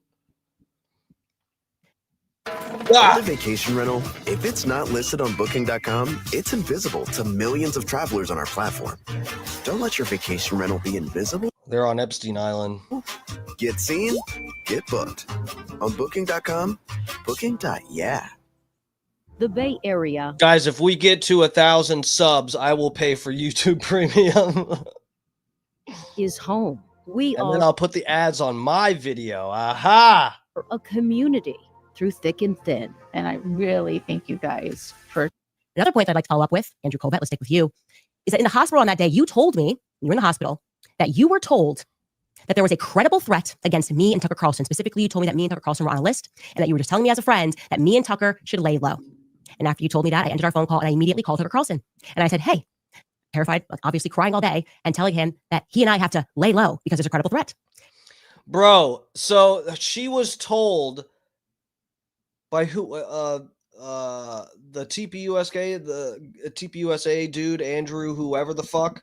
Is that who she was saying? I forget now because I'm too high. Sorry, guys. It's the CBDs. I don't have a buzz. It's just like, you know, the CBDs are really hitting me in a, you know, non-narcotic type of way. So anyway, but she is saying they were told there was a credible threat against her and Tucker Carlson.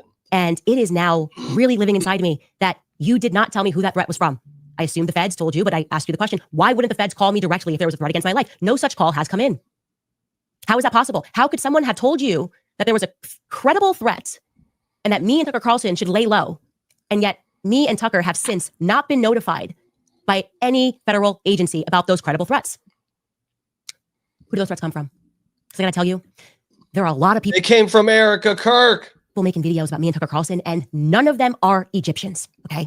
In fact, it's the Israelis. It is Israel that seems deeply upset with me and Tucker Carlson. They are not letting it go. They are making threats on every stage, okay? People that are tied to Israel are making threats against me and Tucker Carlson, demanding that we be canceled. So who specifically told you in the hospital room that there was a credible threat against my life? I'm gonna need that information, okay? I wanna know that now, because the stakes seem pretty high. I have a lot of questions. This is probably a good time to tell. Eric Pascal, yeah, thank you. Andrew Coltan, TP head. Thank you, sir. I think this is a new person too. Welcome, welcome. We're just, we're doing a little update on the Candace stuff. I'm not just going to play her whole show where I'm letting her break down the Egyptian plane stuff because I did not cover that really at all on my channel. We've been just covering all the other fucking weird shit. But the plane thing, I never sunk my teeth into really. But yeah, I got a few other things we're going to get into. Somebody mentioned the insurance policy thing. I'm going to play that. And then I told you guys we got some cultural anecdotal evidence as to where people's heads are on this Charlie Kirk assassination. You all that I am starting to piece together another scenario that could have happened. And there was another flight that I am now very interested in. And I believe that somebody somewhere knows something about this flight. So pay attention to this. The tail number is N560TW. N560TW. It departed on the morning of September 10th from Scottsdale, Arizona, and it landed into Provo at 10:06 a.m. It then immediately turned around and departed for Santa Barbara. I'm assuming it maybe picked somebody up, and then it departed Santa Barbara at 11:37 a.m. for Scottsdale, landing at 12:44 p.m. There's a chance that you were working at the airport, that you saw somebody that morning. Maybe you were in Santa Barbara, maybe you were in Scottsdale. Somebody saw something, and I'm asking you to email us more tips at CandaceOwens.com. I am interested in that flight. We're not done yet. There's more. I know something else about the Egyptian flights. This time, another mommy sleuth. I learned that what if I just sent dick pics to that email? Candace, you like the white meat? Duncan Aviation, where that plane was transponding from. The FBO. I don't want to give you trolls any ideas. I take that back. I'm going to, I'm going to go back after this stream is over. I'm going to edit that out. Sourced rental cars for these quote unquote Egyptians when they landed a couple of days before this operation. And I didn't just learn that. I actually have the license plates number for 4 of the vehicles that they rented. Okay. Honestly, you guys, it brings me great pleasure to deliver this information because now surely Tulsi's office can get involved because those darn Egyptians are at it again. Those darn Egyptians. Here are the 4 license plates of the cars that were rented. The first car rented was a silver 2025 Toyota RAV4. The Utah license plate number is T092ZS. The second car was a white 2025 Toyota Camry. Arizona license plate, CWN N872. Don't worry, I'm going to show you guys this in a spreadsheet. The third car was a white 2023 Toyota RAV4. Utah license plate number TN12KM. The fourth was a black 2025 Toyota 4Runner. Utah license plate number Z923DA. To the students at UVU, do we have this somewhere? Did you pull it up or just did you show them on the screen? I didn't see what you showed them. Okay, cool. License plates were shown. Now to the students at UVU, please check your phones, your pictures from that day, because if any of those cars were seen at UVU or around campus on that day, then we're going to be able to suspect something else. Dear God, she's on to something else now. Holy fuck. I'm kind of excited. Hope somebody finds those license plates in their videos. All right, so let's if you want, look, we went through like 30 minutes of this. So if you want, go watch the rest of this. She had a new episode drop today. We're gonna move on because it's already, we're already at 9:30. Didn't want to be on super late, so we'll get out of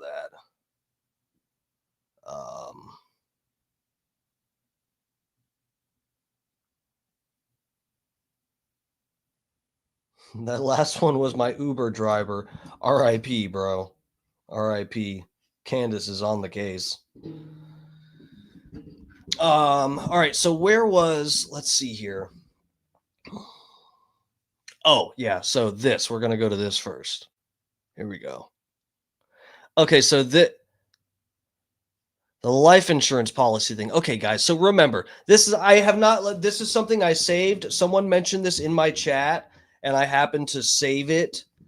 And so I don't want anyone to think like, oh, Dark Match Steve played this and said this is indisputably true. We're just taking a look at this, okay? This is not being presented as 100% factual. Someone mentioned it. I happened to save it to take a look at.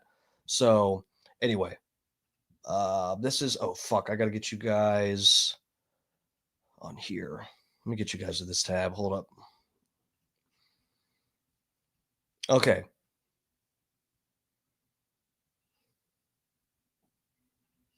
Life insurance policy. Charlie Kirk's life insurance policy. Let's talk about Charlie Kirk's life insurance policy, which just happened to be taken out right after he publicly questioned the events of October 7, 2023. Now, why would a massive life insurance policy appear immediately after that? Because according to public records, which I looked up tonight, that's exactly when it shows up. In 2023, Turning Point USA, his nonprofit, took out a life insurance policy on Charlie with the annual premium of $350,000. Okay, that size premium means the payout is somewhere between like $20 and $50 million. And the money doesn't go to his family. It goes to GGLF 2023 LLC, which is also owned by Charlie. So this nonprofit was paying the for-profit to insure himself. That's legal, yes. Is it normal? No. But it is a tax strategy that wealthy people use to dodge a 40% estate tax. Okay, but having said that, here's the strange part. This policy wasn't taken out when he got married, not when he had kids, not when he became nationally known. It was taken out right after he questioned October 7, 2023. And the beneficiary is private. Could be his wife, could be someone else entirely. And around that same time, Charlie was calling for an audit, asking for where the money was really going of this organization he was in. Then suddenly a multi-million-dollar policy hits the 2023 filings. And by the way, there's no way to find out, what does GGLF even mean? And that's my question to you. I mean, I don't know what the acronym means. You can file something underneath it, any word or any acronym, but that has me spinning right now. But this is public information. Why didn't we look this up before? Nothing's hidden except the timing. Candace, we need you right now. This is what you got to be looking up. GGLN. Maybe it's good game, little N-word. Good game, little N-word. Okay. That's fun. Oh,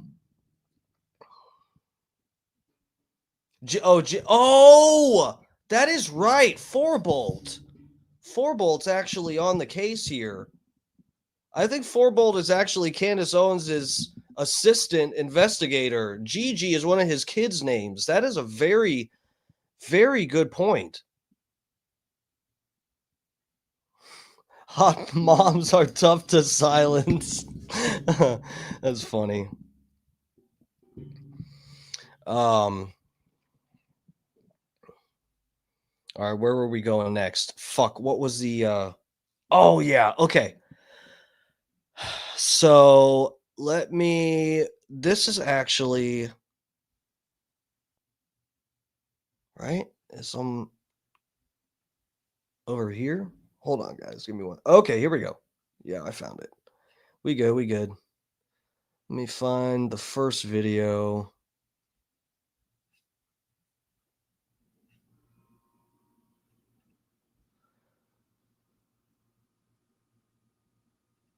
All right, let me get you guys on this tab. It's working. Okay.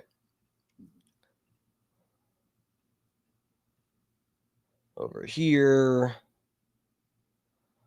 All right, so as I said, I feel like this is interesting to see when you start to see comedians testing out audiences with some of their material based on, basically, I feel like comedy is a good litmus test for certain ideas and stuff, because if a premise, look, all for an idea or a theory or whatever, it's like the premise is everything. And that is the same with a joke. If the premise is complete dog shit, it's just not going to work and the crowd's going to hate you. So let's see where this goes. I'll go down here. Make it as big as I can for you guys. Kirk knew Trump before she knew Charlie. She actually won Trump's Miss Arizona pageant. Her parents are both from military intelligence family. Her dad did Raytheon arms deals with Israel, probably unrelated. And Erica Kirk was part of running an orphanage in Romania where children went missing. Enough children for Romania to permanently ban the orphanage and permanently ban Erica Kirk. Do you know how up you gotta be to get banned in Romania? Andrew Tate is the mayor there. You really gotta push some boundaries. Mind you, this is Andrew Tate is the mayor there. when Epstein was still active. So I'll let you connect the dots. By the way, I'm not suicidal. For the record, I am quite happy, okay? You heard it here. But the weirdest thing about Erica Kirk, she met Charlie Kirk, not on Christian Mingle. She went in to interview at his company, Turning Point USA. He said that he fell in love right away. Now, 4 years later, he's dead. And she has now inherited Turning Point USA. She's doing podcasts on it too. Like, I'm so excited. Like, to my future wife, please wait 2 months after I die before doing a podcast. 3 months if it's my own. Come on. When you look at how fast she moved on, and then you look at how it started and how it ended, how it started was not romance. How it started was her going in for a job, and how it ended was her getting a promotion. So I'm just saying. It was probably Tyler. Bro, that right there, I mean, I'm sorry. That is why. That is exhibit A as to why Israel is absolutely sweating bullets. They're sweating Scud missiles onto little Gaza children because this works. This works. The premise works. The whole crowd is on this guy's side. This has absolutely got Benjamin Netanyahu shitting his fucking pants. Let me drop you guys here. I don't want you guys to see everything else I got saved in there. I got, booty pics and stuff. Okay, give me a minute. Everybody just relax. It's my own booty pics, okay? Come on. Here's another video. Yeah, this is the same guy. Here we go. Okay.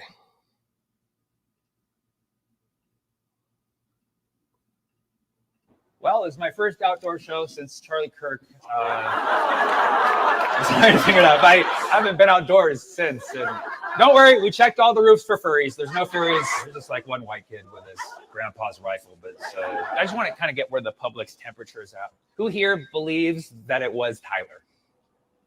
Okay. All right. Well, government, you hear that?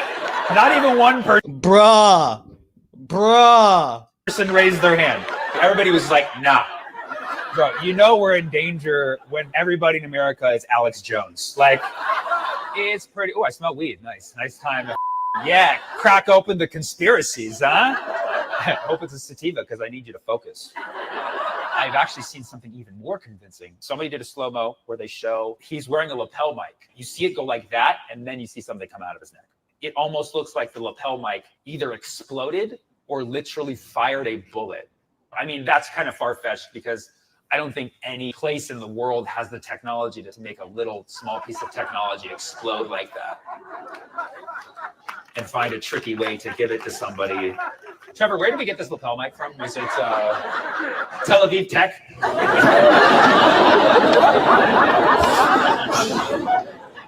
Anyways, yeah, be careful who mics you up. Bruh, Israel's so goddamn cooked.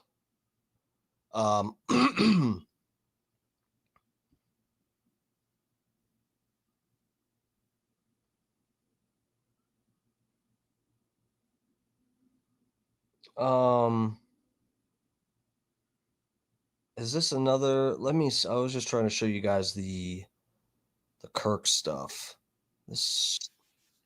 Okay, hold on. Let me play this. I have not watched this one.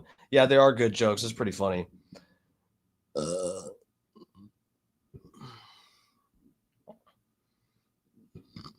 Bro, TPUSA, this guy 4Bolt74 up in the chat. TPUSA has quite a few SA offenders in high places. I find that interesting. Is there an Epstein connection? IDK. I saved a few posts, guys. I saved so much stuff for the stream and just don't have time to get to it. One of the things I saved, well, I've saved a few. God, I don't know what the deal is, but there's been a bunch of people I've seen. I think TPUSA and then just and a bunch of other people that are like within or related to the MAGA movement that have been like getting busted for that kind of stuff, dude. That's fucking weird, man. I saved a few of them. Maybe we'll look at it. I don't know if I have time to get to it tonight. I wanted to be off by like 10:15 latest. We'll see about it. Let's take a look at this one. Wait, are we on the right tab? Where are you guys? No, you guys are okay. Yeah, so switch tabs on me here. Hold on a second. There's that one. Okay. Seriously, you believe on Charlie Kirk, no matter whether you're left or right, whether you're a furry or just furry adjacent. I think we can all agree that Kash Patel is a f***ing idiot. That guy is hella dumb. Kash Patel, which sounds like a motel chain. That's only racist if you get it. Kash Patel is the head of the FBI somehow, and he's already messed so many things up. The Epstein files to now Charlie Kirk. It's like watching a 2-year-old try to solve a crime, you know? I'm not saying that Kash Patel is the dumbest person in the world. Like, clearly he knows how to put on a suit. He knows big words like Valhalla. So I'm not saying he's the dumbest person. I'm just saying probably the dumbest Indian person, okay? Let's be honest, that's racist and I will take it, okay? Because I'm gonna post this online and every Indian person will be like, we don't claim him. That's gonna be the top comment. He's Aziz Ansari's jacked autistic cousin. Indians are typically very smart. Indians excel every position they take, whether it's doctor or spelling bee or running a company. But apparently being dumb and Indian is a cash-only business. Damn, that's good. All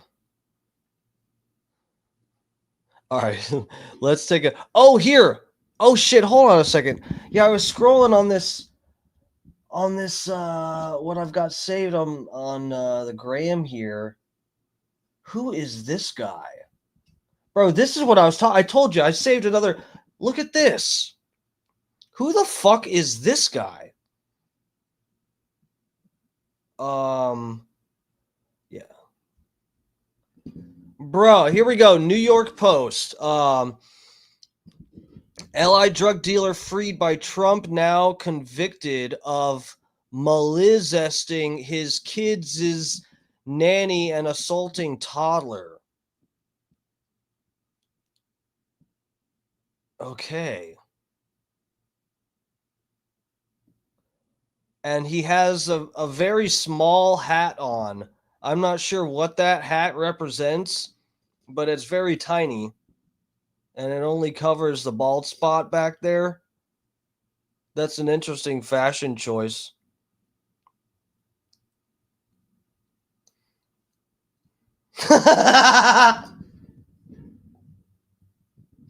Someone put the South Park. Someone put the goddamn South Park gif. It's Jewish tradition, Boopy. Oh fuck, that is funny. Oh. You can't pardon innocent people. That's very true, Scott. That's very true. That hat is so tiny. I've never seen a hat so tiny in my entire life. This guy has the tiniest hat. It's a golf hat. That's what it is. It's a golf hat. For a little rain. You guys are cracking me up. I love it.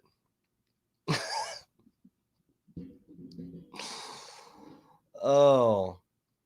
Reminds me of Rodney Dangerfield in Caddyshack.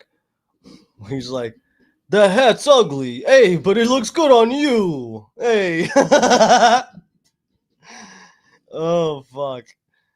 Oh, that was funny. Okay, so here, let me pull this up. I saved this too. Hold on. Bro, this is funny. This right here cracks me up. Oh, let me get fuck. Bro, you guys look at this. I saved this. I get no respect. Oh. Bruh, let me tell you, this is why Israel is paying people $7,000 per post. You know Israel is fucked when you have little high schooler twinks eating fucking Tostitos salsa chips with salsa, just casually talking about how Israel is fucking terrible. You know they've lost the plot when you've got little twinks casually eating salsa and chips, discussing how Israel is fucking awful. This is why they're paying for posts, because this is how people really feel. To everyone that supports Nick Fuentes, just know, bro, he switched up. APAC paid him 241 grams to support their twisted agenda, bro. APAC is not good, bro. All the politicians, you know, they have their APAC guys controlling every single congressman has an APAC guy. Wake every up. single one. Wake up, bro. Wake Our up. government is controlled by Israel, and we don't even know, bro. Bro, you guys are so fucked. You guys are so fucked. They're casually eating nachos and cheese and talking about how AIPAC is a terrible organization. You guys are so fucked. You've lost the plot. Why you are wasting your money paying $7,000? You're way too late. Can't you see? You're late. The little fucking middle schoolers know about this. You guys are so fucked. Yeah. Literally. Nobody realizes, bro. You vote for these people, bro. Your vote's not going to anything. You're voting for Israel. No matter what you vote for, you're voting for Israel. You're voting for nothing. There's no point in even following a political party. Oh, God. I fucking love this. I love this. This is so funny. This is so funny. I love seeing the younger generation just like, look, I mean, it's just facts. Israel is in every one of their pockets. What do you want to, guys, come on. What is there that, like, there's nothing even antiseptic about it. These are just facts. Literally. That's the truth of it. And George Washington warned about the two-party system ever since the beginning. Right before he died, he was talking about the two-party system. And nobody listened. Nobody listened. Nobody listened. And that's exactly what we're seeing right now, bro. And you have fucking people, the Charlie Kirk killer, and Trump is blaming on the fucking Democrats for a reason. And they know that the FBI story on Charlie Kirk is bullshit. You guys have lost the plot. You're wasting your money. Oh my God. And by your money, I mean our money that Israel gets from us. They are spending it on social media posts. Suddenly it's not so funny, guys. No, it's still funny. All right. Here, let me see. The Tostitos, of course. No. That is so funny. Eat more. Holy fuck. This might be comment of the night. That's pretty funny. We're going to start doing that. Can I do that? Can I just like highlight a comment to stay up just the whole night? Oh, fuck. Dude, that is really funny. Dude, something about seeing little kids spit facts about Israel over a plate of nachos is just a vibe. Oh, my God. Oh my God, that's funny. Oh, all right. Let me let me drop this for a second. I'm alive, bro. Me too. Truth is, bro, that is funny as fuck, man. I saw that and I was dying. I was like, no way, these little fucking twinks. No way. Oh my God. You see that and you're like, no wonder. But it's too late. Did I have something else saved on here?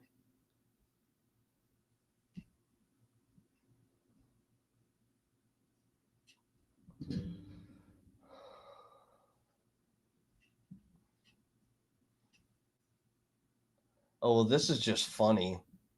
We could show this, I guess. This is just funny.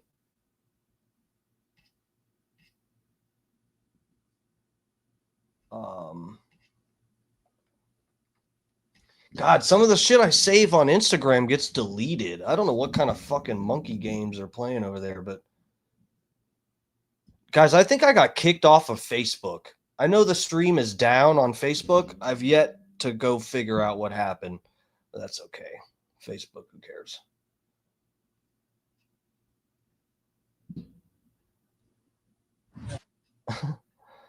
Look, did you guys know that there are actually retarded Jewish people? And by that, I don't mean like they're really stupid and funny. I mean actually like Down syndrome Jewish people. Did you guys know that? I seriously, and look, you guys know I'm not a fan of organized religion at all. So I like to be critical of all, especially the Abrahamic religions. Okay, let's just, look, I don't hate anybody for their religion. All right. But let me just say this goes along with, and I mention this sometimes, where Jewish people actually say they think they are God's chosen people. Okay. And there's various, I mean, I just, some of the Jewish people we have seen on here, they are, they aren't like the most good looking people. That not all. No, I'm not saying all Jewish people are ugly or that's stupid, but I'm saying the ones that we've shown, like there was the one really fat, ugly, fucked up looking lady who was yelling stuff at Palestinians, saying she's God's chosen people and that, whatever the fuck. And I'm like, well, if you're someone who's that fucking ugly, I don't see how you can look in the mirror and see your ugly ass face and say to yourself, I'm one of God's chosen people, even though you look like you're fucking cursed. I just don't. I feel like that right there discredits that whole argument. And I feel like here we're along the same lines here. I would say if you are a Jewish person and you have Down syndrome, I don't see how you think you're one of God's chosen people. But, here we are.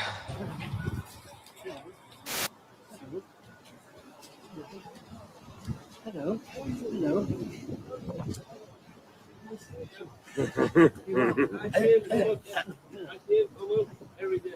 I love Cleveland. It's the best place to be. Yes, I like it also. That's why I'm here. That's right. I love Crown Heights. I'm in cheer. I love Crown Heights. He's listening to a shir, so we're not going to do Bittul Torah. Right. Wish him a good day. Have a good day. The guy with the camera's like, hey, this Bamp Bamp here is trying to start up a conversation. We gotta put our foot down. We're gonna be out here for 5 hours if we let this retarded guy talk to the rabbi. Hello. Hello.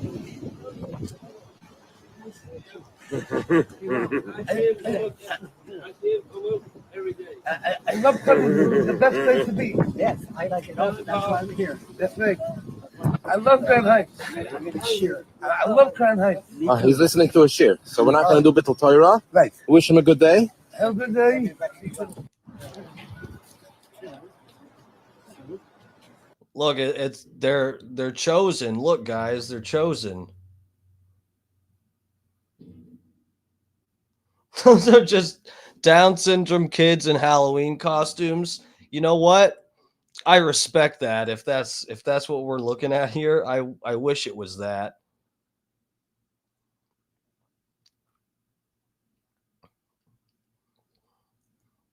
Do wax on, wax off at the wall.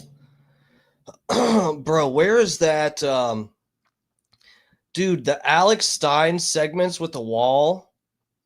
That shit is fucking funny. Let's pull that up because I think I actually can get to that real quick. Hold on.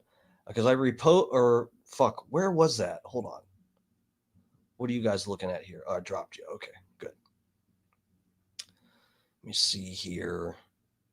Fat Pig says no context. Yeah, I know. That's what I like. I like to talk shit when there's a lack of context. How bad? Bro, this shit right here is funny. Man, I need this bigger screen. Hold, let me try to... Give me 1 second, guys, because I found the video, but let me see if I can find a version on Twitter that I can blow it up full size, because it's the version I found is on Instagram. It's going to be tiny.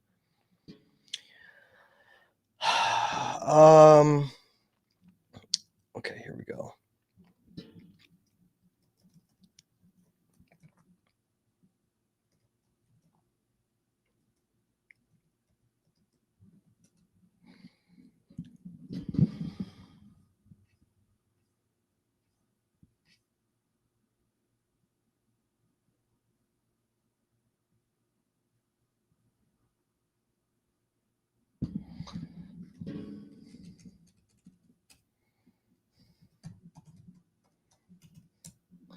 I think I got it here. Hold on a second.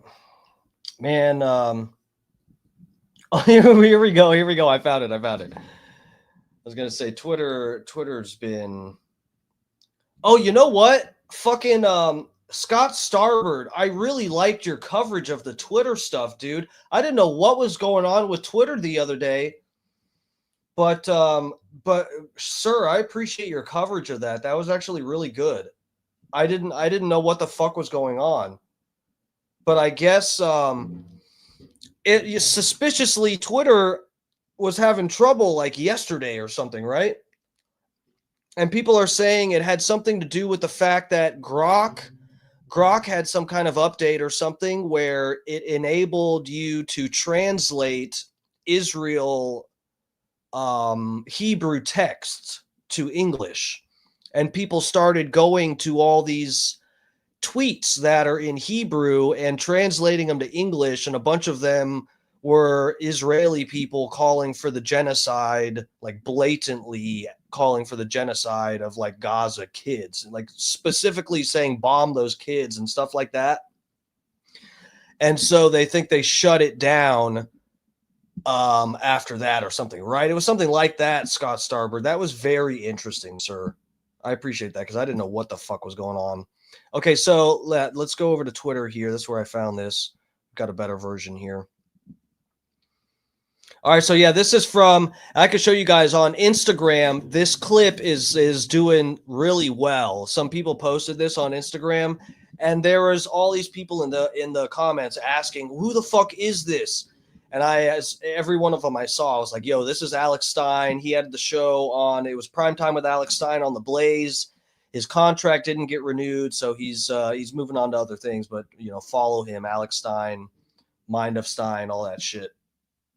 Alex deserves it. This is really, Alex's show had some fucking funny shit.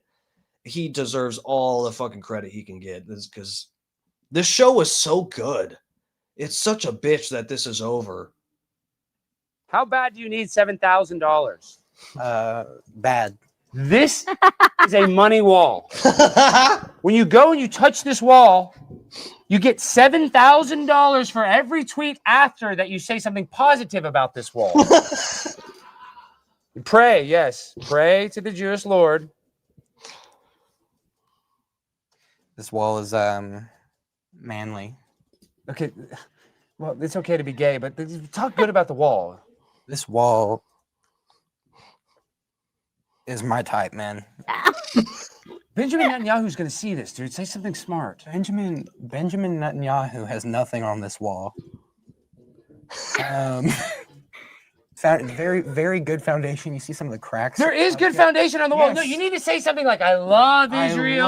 I thought you were saying I need to say that I love the wall. But yes, but it's really more than just the wall. It's Israel, Judaism, matzo balls, usury, 9/11, a lot of stuff that you have to be very supportive of, okay? I forgive you for 9/11. Yeah.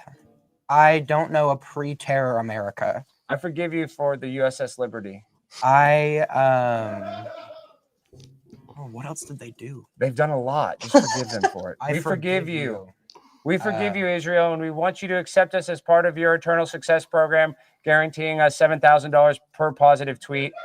I love you, Benjamin Netanyahu, and I love Israel. And even though Jesus was Jewish, it makes me like him. Yeah. I don't like him that much. Everything you did in the Holocaust, forgiven. With everything they did, they were everything. They were the whole Holocaust. You're talking about the Bolshevik Revolution when they did all that stuff? No,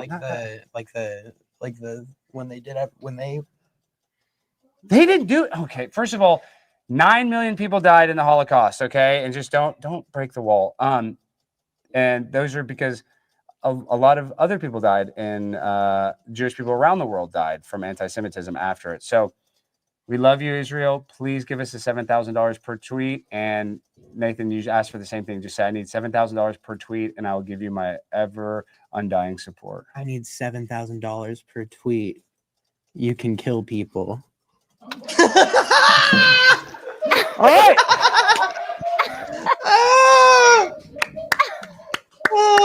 Yeah, you can kill people. Put on your yarmulke. He's got the yarmulke. It's a French yarmulke. Yarmulke. How does it feel to be successful now? It hasn't hit my account yet, Alex. Well, it will. Give it time. Give it time. Patience is a virtue, and it's a Jewish virtue, so you need to have it. God damn. That is fucking funny. Classic Alex Stein. Didn't he have another one? Hold on. Let me drop this for a second because I know they've brought that wall out a couple times, and every time it's fucking hilarious. Let me just scroll down a little bit more and see if there's a different clip. They've done the wall bit like at least 3 times with their guests when he tries to get his guests to go over to the wall.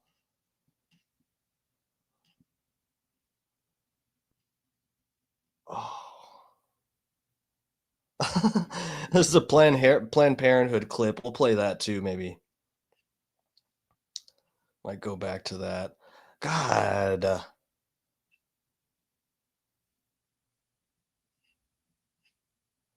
Most of what I'm seeing is actual literal people touching the wall. We want the parody bit.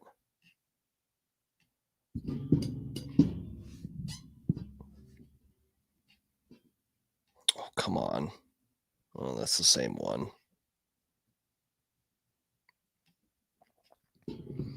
Maybe no one clipped it.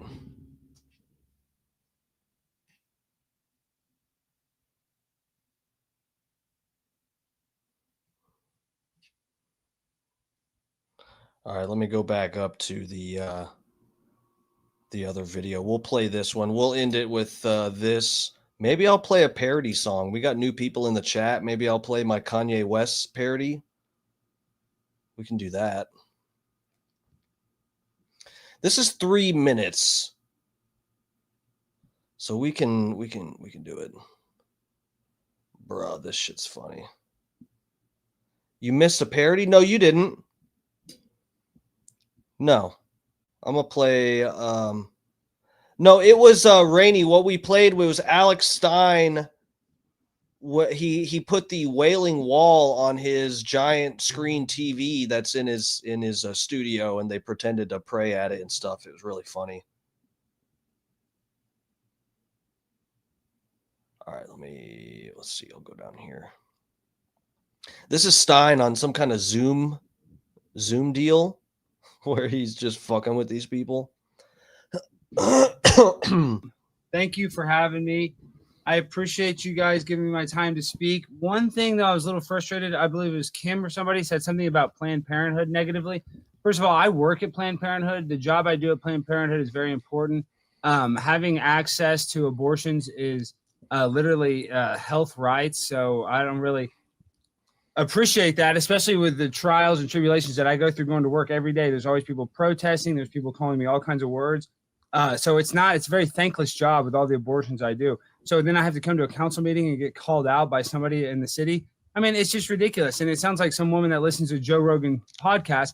And that's the problem is St. Louis is literally going the way of the McGloskys. We're turning into like this racist anti-vax culture of people that are, coming to city council and making fun of me because I work at Planned Parenthood. You think it's easy to give 8 abortions a day? No, you don't think that messes with my head? You don't think that affects me? And then I come here, I'm trying to talk about the serious issues in St. Louis, and I got some girl saying my job is bad? Yeah, I have a nice house. Yes, I live a comfortable life. That doesn't mean it's easy what I have to do, what I put on the line every day. And then I got to put on the news, and this is a representation of St. Louis. And then you look at our football team. Well, now the Rams win the Super Bowl. How much worse injury to insult? This could have been the St. Louis Rams. I can't catch any break. Ever since the 3rd vaccine, I've had issues performing. My wife has left me for a 19-year-old personal trainer named Gerardo Gutierrez, and now I'm all alone. I'm at the lowest point in my entire life, and I come on here to try to talk, to try to do my civic duty, try to make the city a better place, and what happens? Some girls make fun of my job? That's not okay. Listen, thank God I have these cats. This is the only thing that I have left in life. Is this cat. If it wasn't for this cat, what would I have? I would just have a bunch of anti-vaxxers coming at me, calling me a jerk for doing 8 abortions a day. You try doing that. You try coming to my job, performing 8 abortions. You can never. You would not be able to sleep at night. The dreams I have, I try to eat sometimes and I puke, I vomit. I look in the mirror, I'm disgusted with who I've become. And I gotta come in and I gotta take crap from some girl named Kim? What are you, Eminem's mom? This is not okay. Our city is totally losing. Look at Kansas City. That cat tried to get away and just gave up. It's like, no, he's got me. We're in the middle of a rant right now. He's got me and I can't escape. They won like 5 Super Bowls. And what do we got? All we got is the McGloskys with their gun, making national news, going on Tucker Carlson, so I can come here and I got to get called a murderer. Well, let me tell you something. I'm not a murderer. A clump of cells is not a life. A fetus is not alive, okay? And so what? We sell some of those body parts. Whoop-dee-doo! We need it. The celebrities love facial cream with the foreskins of babies. It's some of the most expensive cream that we offer in all of the lotions that are supplied. I supply them. This guy's fucking mouth is just gaping. He's just like taking it all in. Alex is a fucking psychopath, and I love it. That is a big that's 3 part minutes. of my business. It's Primetime Stein on Instagram if you guys want to find anything more. Thank you guys very Mr. much. Stein. Thank you. Our next speaker is Joel Harrell, followed. Oh, fuck. Oh, god damn, that's funny. Oh, I shouldn't have dropped the Twitter. We've had some new people up in here tonight. Let's play at least my Kanye West parody song. Show a little of my my talents here. Now, this song is not on my... I'm glad you guys enjoy that. Alex is so fucking funny. That was so good. He's so good. I've watched that like 10 times. It's still funny. Yeah, let me get you guys on this tab back over on the Twitter. So again, it got deleted from YouTube because there's parts in the video that I guess the algos did not like here on YouTube. So I can play the song. I'm just going to have to take the video down during the parts that YouTube doesn't like. I'm going to respect TOS here. But yeah, so bear with me on that regard. But if you want, yeah, you can watch the full thing is here on my Twitter page. This is a parody I did of Kanye West. And this was actually, guys, this is a song about Kanye West disliking Jews, okay?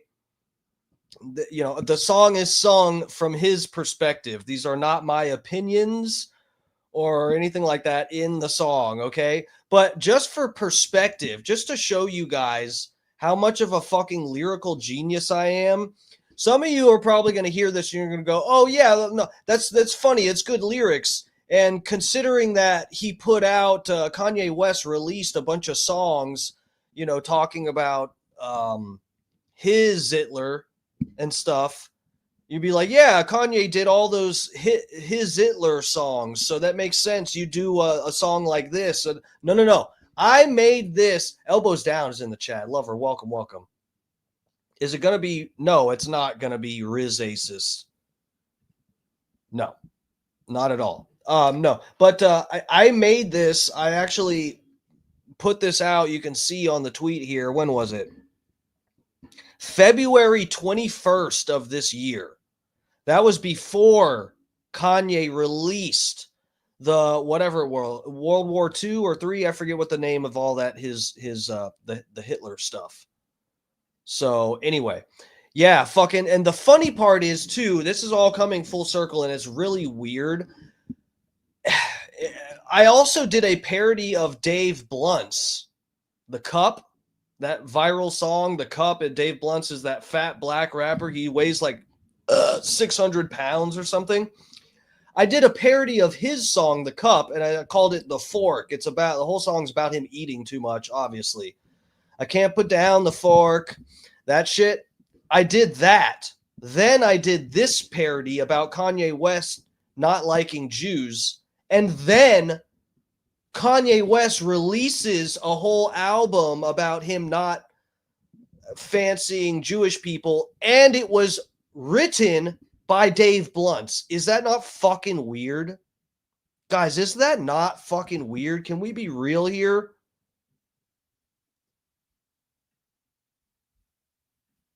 All right, so here we go. Taking it from the top. This is a parody of Flashing Lights by Kanye West, but it's called This.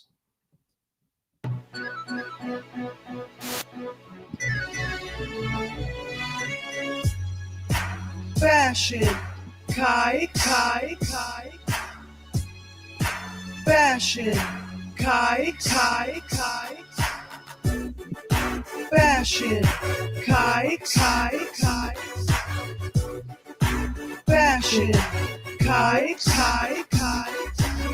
I don't believe in Jewish stars, but I believe that their dicks have scars. They cut foreskins like cigar tips. They use Muslims as human targets to turn Gaza into new apartments. I'm more inclined to free Palestine, reading Mein Kampf with a view of the water, cause Hitler is my favorite author. I make getting canceled look easy. Adidas, stop producing my Yeezy. Saying shalom sounds so cheesy. Do a Nazi salute when you see me. They'll find brain tumors probably when the coroner does my autopsy. Call me Eva Braun when you mock me, cause I love Hitler more than Nazis. You know I love to mouth off, but you never... I had to drop the video there. Sorry, guys. This is the part YouTube does not like here. Mouth off, but you never thought I'd be a fan of Adolf. I like to troll. Fashion, Kai.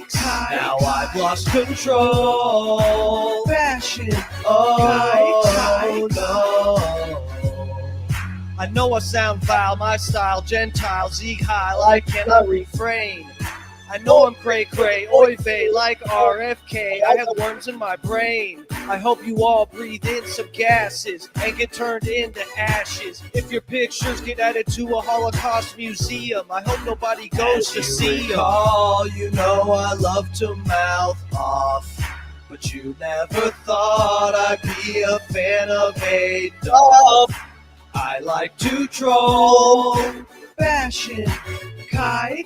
Now I've lost control. Fashion, Kai. No.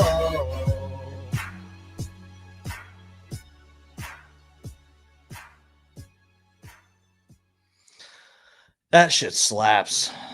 That shit definitely slaps. That shit right there will slap the yarmulke off your dome. All right, lovers. Should we play the Dave Blunt's deal? Does anybody even care about Dave Blunt's anymore?